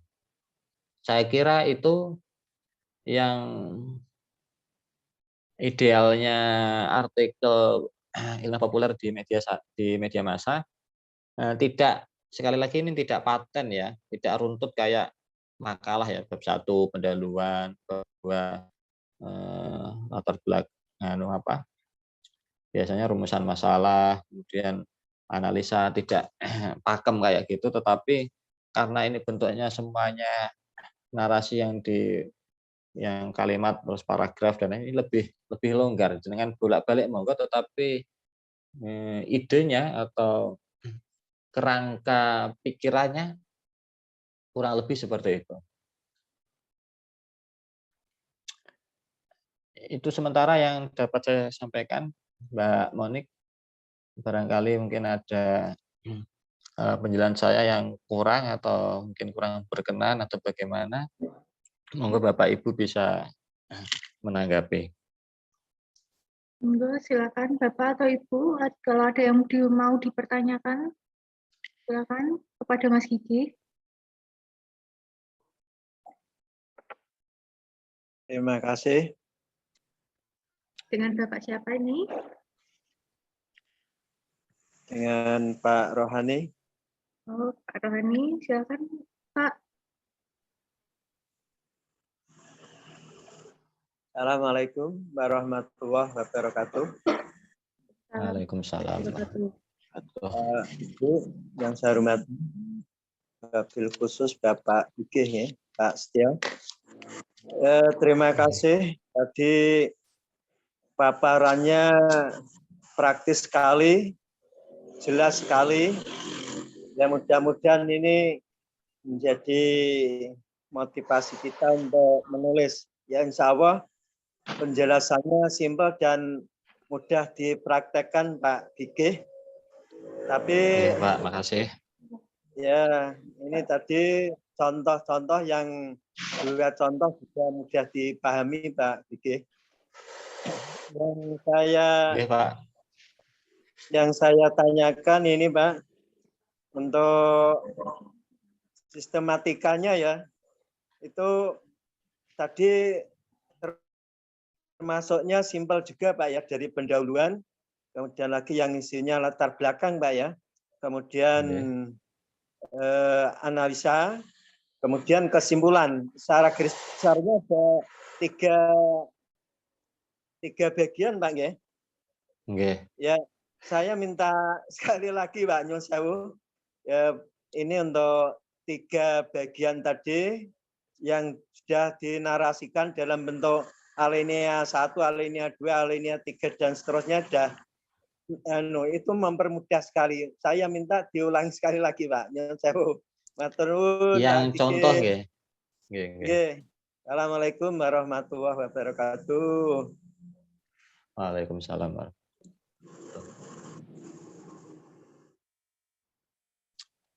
Oke, langsung saja ke beberapa artikel yang saya contohkan tadi, nggih.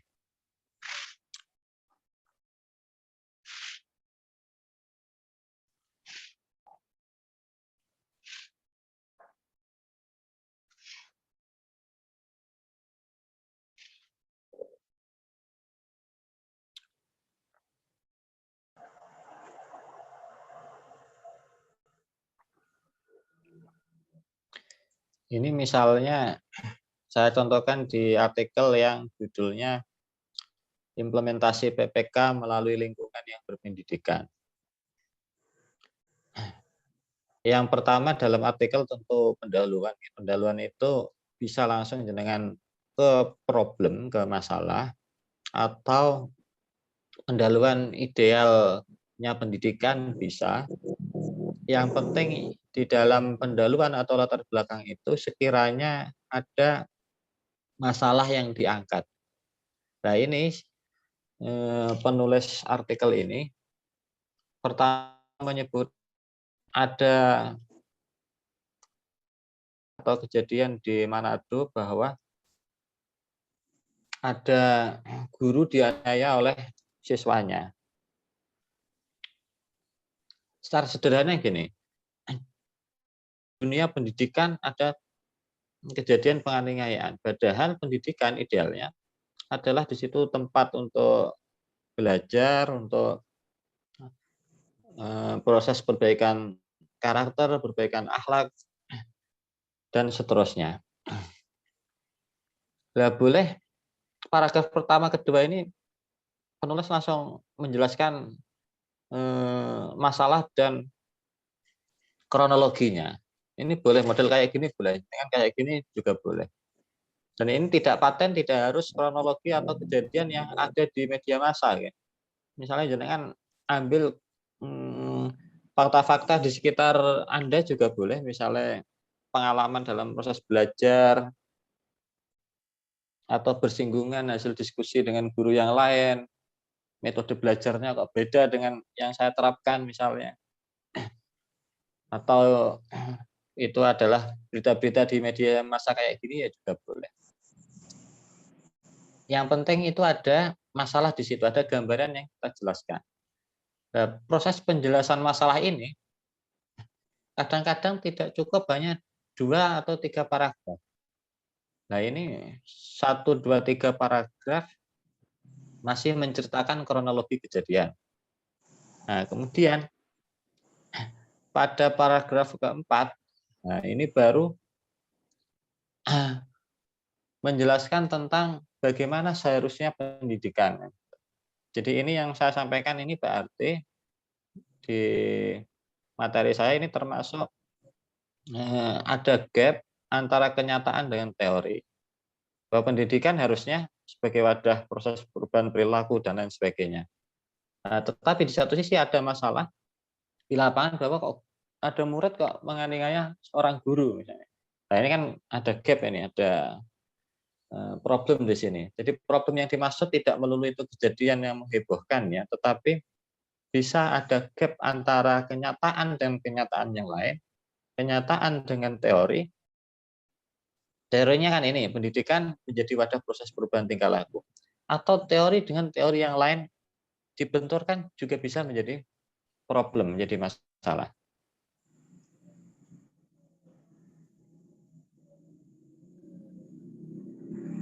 Nah, paragraf selanjutnya ini masih menjelaskan tentang ini dalam PowerPoint saya berarti ini masuk dalam penjelasan masalah ya, masih dalam penjelasan masalah. Berarti ini masih menjelaskan tentang proses pendidikan karakter karena penulis mengutip tentang peraturan presiden ini, soal PPK ini, penguatan pendidikan karakter. Nah, dijelaskan.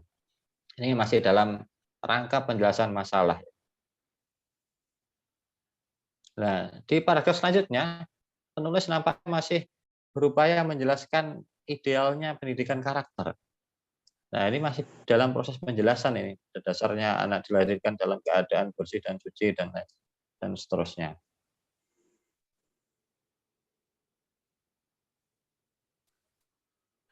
Nah, baru pada paragraf berikutnya, penulis mulai mengarah kepada proses analisa, yaitu perkembangan individu sampai menjadi diri sendiri dan seterusnya. Ini kan analisa penulis dalam menanggapi ada teori karakter dengan problem di lapangan ada penganiayaan.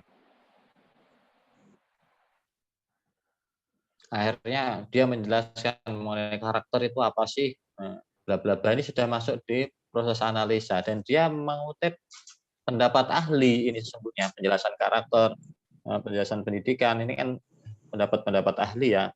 Cuman memang penulis tidak menyantumkan sumber dari pendapat ahli itu.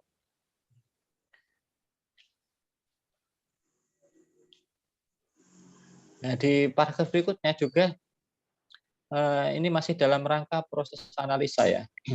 Ini kan tadi mengutip di paragraf sebelumnya kan mengutip tentang pendidikan karakter dan lain-lain. Di problemnya masih membahas persoalan anak ya. Nah, maka ini analisanya arahnya memang ke karakter anak-anak.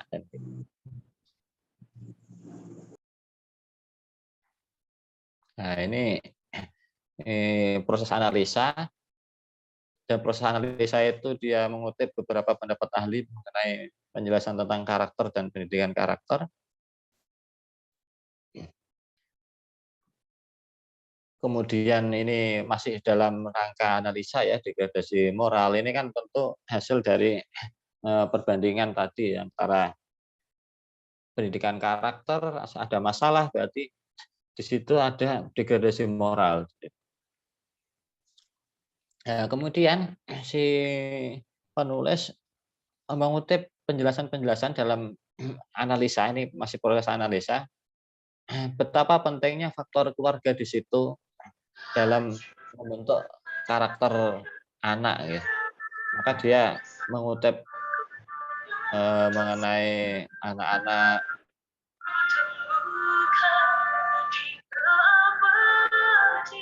Halo, Mbak, itu dimatiin dulu, Mbak.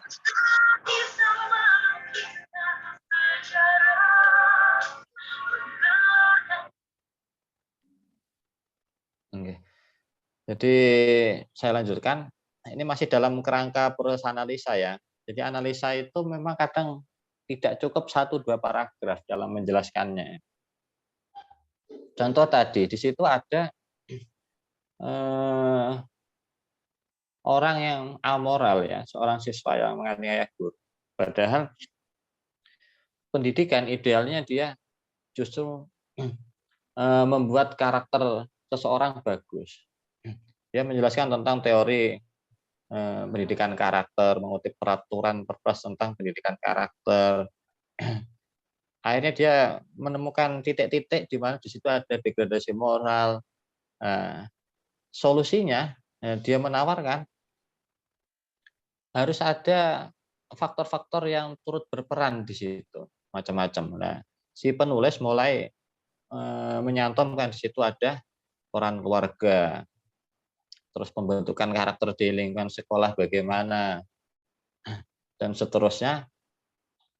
Akhirnya di 2 paragraf terakhir ini berisi kesimpulan. Saya kira jelas ya, problemnya jelas, analisanya bisa ditangkap. Kira-kira kalau ada masalah kayak gitu, padahal belum lama Presiden mengumumkan peraturan tentang pendidikan karakter, tetapi di faktanya di lapangan masih ada siswa-siswa yang melakukan tindakan-tindakan yang di luar dari pendidikan ideal gitu. Akhirnya di situ ada proses-proses yang mana peraturan itu tidak bisa langsung diterapkan, tapi penulis memberi dorongan bahwa faktor keluarga penting, terus proses pendidikan di sekolah tidak cuma sederhana hanya belajar mengajar, tetapi ada faktor-faktor yang lain yang mampu mempengaruhi terbentuknya karakter siswa. Nah, maka dia di kesimpulannya menyebutkan bahwa sekolah bukan hanya tempat mencetak siswa yang unggul dan berprestasi belaka, tetapi harus mampu membentuk orientasi yang baik untuk memberikan nilai-nilai moral di lingkungannya. Karena manusia adalah produk lingkungan, dia berstatement di situ di akhir tulisannya. Runtutan ini idealnya kayak gini, tetapi saya tekankan lagi ini tidak paten. Ini kan berawal dari beragam fakta di lapangan boleh, dari lapangan ditabrakkan dengan fakta di lapangan boleh, atau teori dengan berbeda dengan yang di lapangan juga boleh, macam-macam boleh. Seperti misalnya yang tadi saya sampaikan, ini soal menulis cerita pendek. Ya. Beda lagi ini, cara menyampaikan problemnya beda lagi kan. Dia langsung menuju ke teori dulu berarti. Teori dulu, idealnya menulis bagi siswa itu bagaimana sih kan gitu. Nah ini sampai sini. Nah, tetapi penulis menemukan problem, tapi peserta didik kadang-kadang cenderung sulit untuk menuangkan ide dalam sebuah tulisan, apalagi cerpen. Nah, dari sini, akhirnya dari problem ini, penulis mengarahkan itu adalah masuknya di kompetensi dasar. Padahal kompetensi dasar menyebutkan bla bla bla bla, sedangkan menulis cerpen, nah ini dia mengutip pendapat ahli dan peraturan Mendikbud.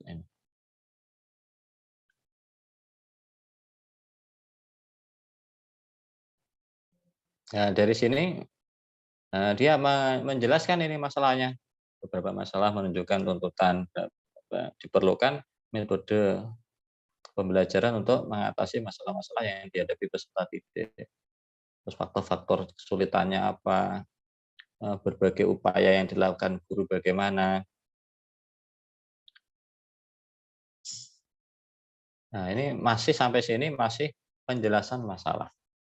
Nah, kemudian baru dia masuk ke proses analisa, yaitu tentang EGP tadi, emosional gerak cepat perevisian. Nah, maka analisa ini dia sudah sejak awal cantumkan di judul. Jadi boleh saja analisa itu dicantumkan di judul. Nah, analisa ini dia berarti mengutip teori tentang EGP, menjelaskan tentang emosional itu apa sih, gerak cepat itu bagaimana, perevisian itu bagaimana. Lah, dari mengutip penjelasan ini akhirnya dia menyimpulkan bahwa rangkaian EGP tadi mampu untuk mendongkrak kemampuan peserta dalam menulis cerpen. Nah, ini runtutannya saya kira tidak terlalu sulit untuk dipahami ya. Dalam menampilkan problem, proses analisa, penjelasan problem, penjelasan masalah, proses analisa, kemudian ke kesimpulan-kesimpulan. Kita lihat misalnya ini beda lagi. Ini sengaja saya pilih beberapa artikel yang agak beda proses menampilkan problem dan analisanya.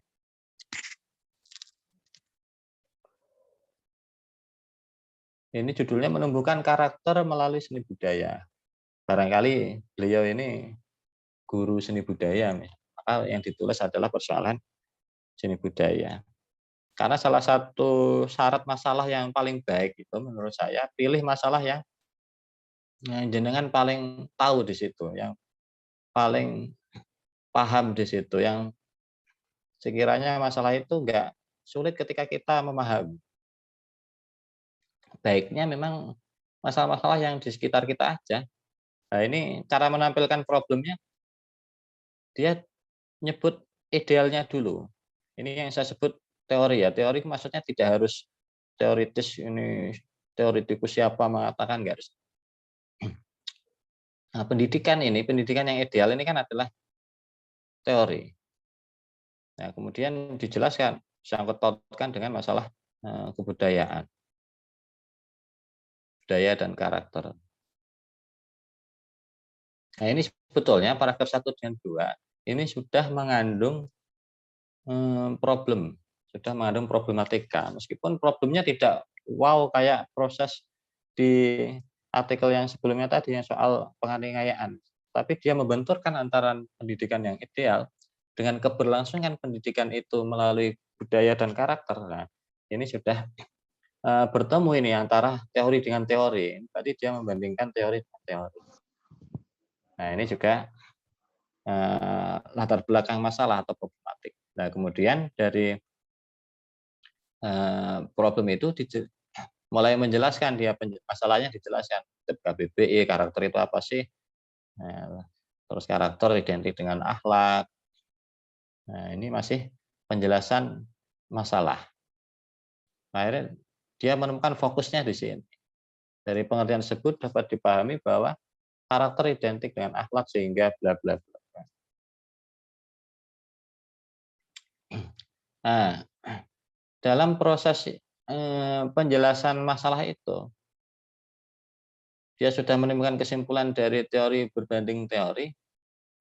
Nampaknya penulis berusaha untuk membandingkan dengan yang terjadi di pengalamannya, yaitu mata pelajaran pendidikan seni budaya di sekolah. Nah, ini juga boleh model kayak gini. Artinya nggak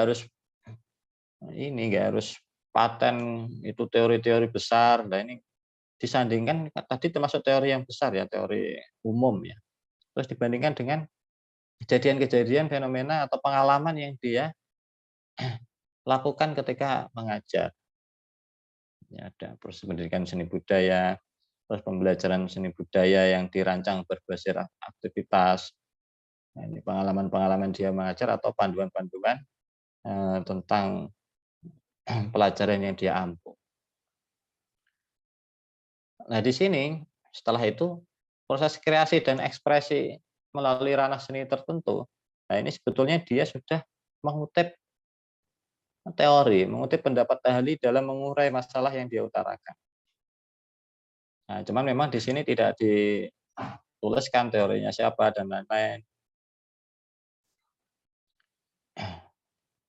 Mengenai proses kreasi dan ekspresi, terus estetika, keindahan, kemandirian, dan lain-lain, ini kan teori-teori yang bisa kita baca melalui buku-buku. Penjelasan-penjelasan ini penjelasan yang penulis kutip dari buku-buku. Di paragraf berikutnya masih sama. Ini juga penjelasan teoritik yang penulis ambil di buku-buku.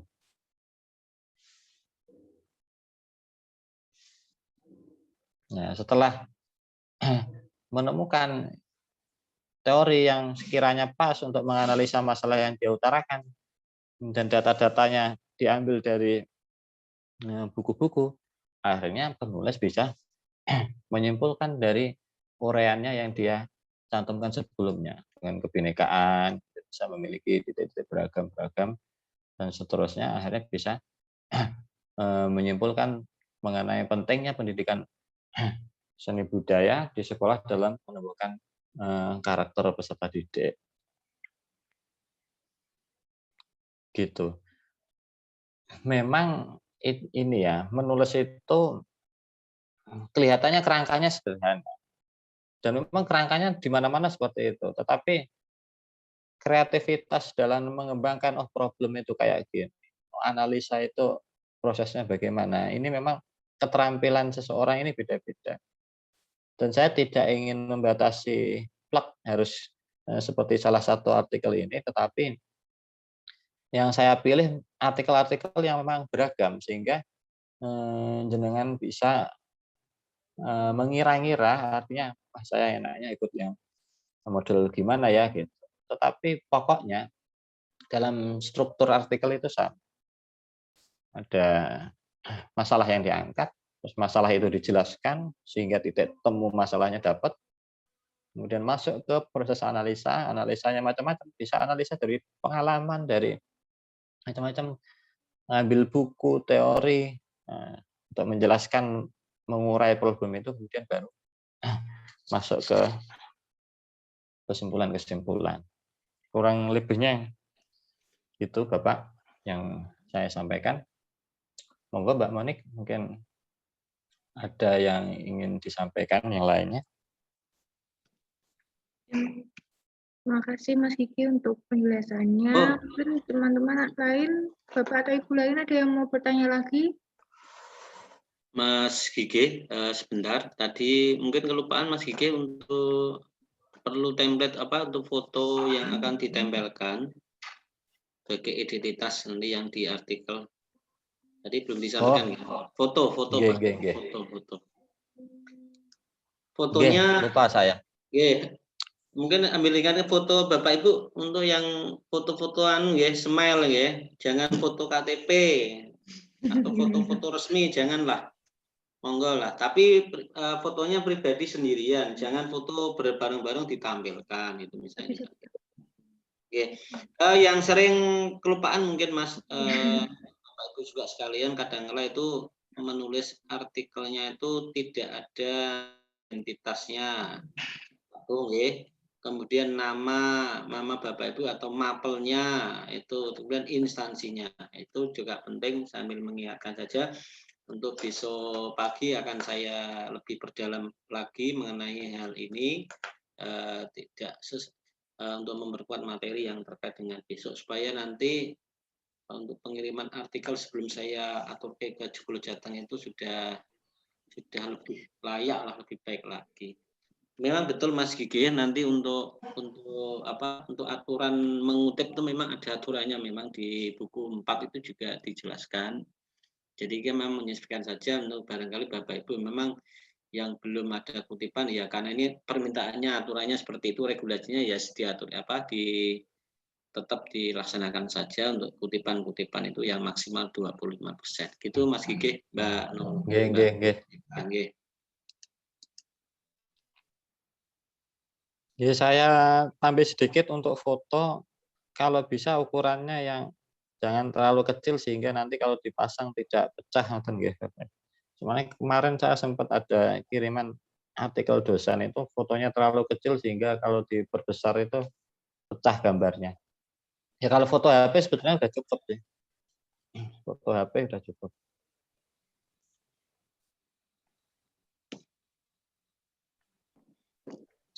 Gitu Mbak Monik. Itu ada?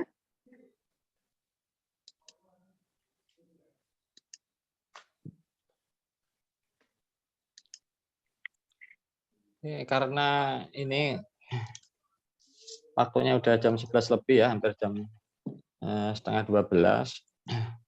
Ini absensi yang Pulau share di grup, mohon untuk diisi ya. Di grup tadi saya share dan juga di Zoom juga tadi saya share itu diisi.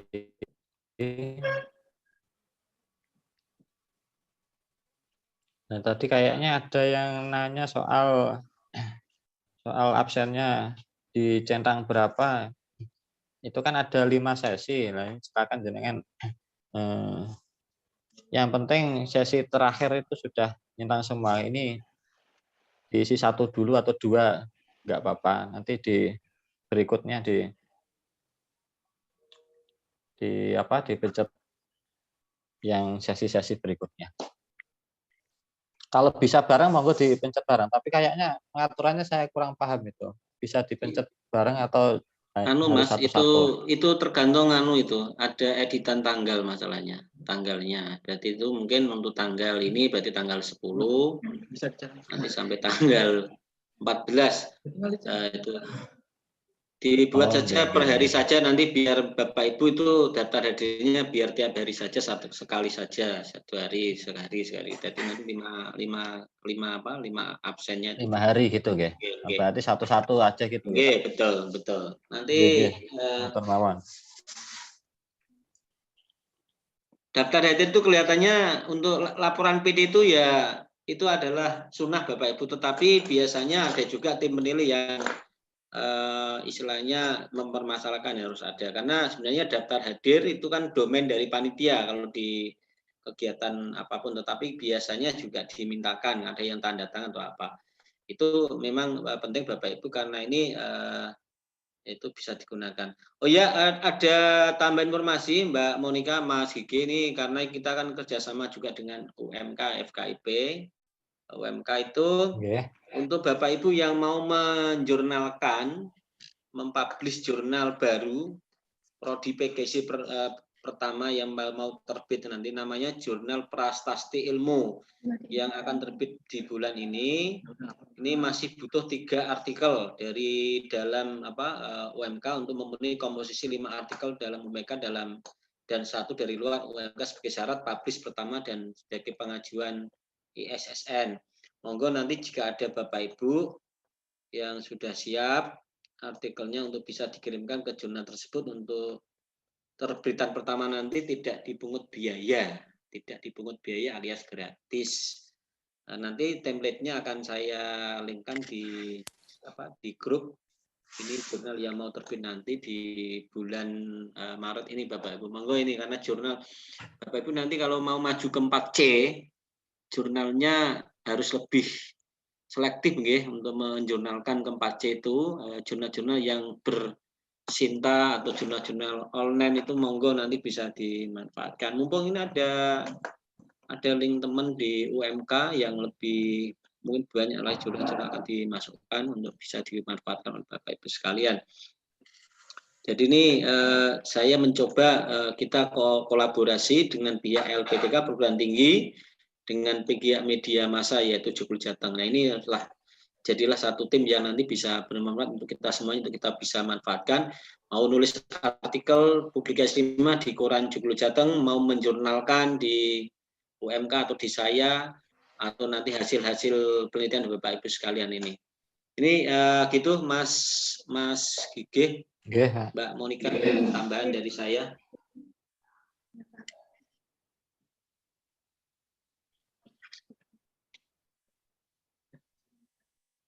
Besok saya mengisi Mbak Monika nggih. Besok saya mengisi nanti untuk jam 9. Besok libur nggih Bapak Ibu, tapi tetap saya ngisi nggih jam 9. Karena ini tugas saya untuk lebih mungkin menandaskan lagi yang disampaikan oleh Mas Gigi dan saya tadi, termasuk untuk penguatan artikel untuk bisa lebih Masuk. Ini beberapa Bapak Ibu sudah mengirim artikel ke kami sebelum kegiatan ini yang mungkin sudah langganan. Nanti untuk Bapak Ibu yang sudah siap dengan artikelnya, baik yang pesan 2 artikel maupun 1 artikel, nanti bisa langsung dikirim ke email yang sudah saya linkkan di grup artikel Klik Bervisi 5, yaitu ke email ke klikjoglojateng@gmail.com dengan subjek emailnya. Dengan subjek emailnya tadi sudah saya kasih contoh, yaitu klik bervisi 5 _ nama panjenengan _ boleh instansi, terus boleh tambahkan artikel 1, atau kalau menjenengan hanya pesan 1 artikel 1 ya berarti ada 1. Nanti kalau 2 artikel ya berarti ngirim 2 kali ya, misalnya nanti artikel 1 sama artikel 2. Demikian seterusnya, itu di grup sudah saya sampaikan untuk subjek emailnya. Jangan lupa Bapak Ibu sekalian, itu untuk oh ya Mas Gige, ini untuk paling lambat deadline untuk pengiriman, monggo Mas Gige enaknya kalau saya kalau misalnya sampai ini tanggal 10 berarti 10 Mei terlalu lama atau terlalu dekat Bapak Ibu? Batas pengiriman, deadline untuk pengiriman artikelnya, batas pengiriman artikelnya. Kalau 1 bulan berarti ya? Mulai 10 Maret, biasanya saya 1 bulan sampai 2 bulan Mas. 10 Maret berarti sampai 10 April atau 10 Mei. Ini saya sampaikan dulu ke Bapak Ibu sekalian ini yang karena ini nawaitu kita semuanya kalau bisa kan semuanya mengirim ya. Mana masuk bayar kok orang nulis kan itu. Apakah selama ini kegiatan saya juga ada yang tidak mengirim ya? Banyak. Ada kelas 1 heran itu. Membayar tapi kok nggak buat artikel ya Pak? Nggak tahu. Kalau 10 manut ya. Kula menyesuaikan Bapak. Oke, nanti akan saya masukkan nanti besok di materi saya untuk batas akhir pengiriman saja nanti biar dari keduanya bisa saya sampaikan. Itu aja Mbak Mas Ige. Mbak Monika. Ya. Siap. Terima kasih untuk waktunya Pak Setia Nugroho. Terima kasih waktunya juga. Terima kasih juga untuk waktunya Mas Gige. Mungkin Bu Vina juga itu. Bu Vina juga. Terima kasih Bu Vina Pak Selamat. Ya, dan Pak juga Selamat sudah tadi membuka. Ya, Pak Selamat tadi sudah izin keluar dulu. Terima kasih sebelumnya. Saya tutup dengan bacaan Alhamdulillahirrahmanirrahim. Alhamdulillah. Alhamdulillahirrahmanirrahim. Sampai bertemu lagi besok jam 9 ya Mas Gigi, Pak Setio. Oke, siap, nggih. Jam 9 ya. Nggih. Ya. Terima kasih. Maaf, difoto dulu Mbak untuk dokumen mungkin sudah disiapkan timnya. Oh, iya Pak, ya. Bapak Ibu mungkin dibuka dulu videonya.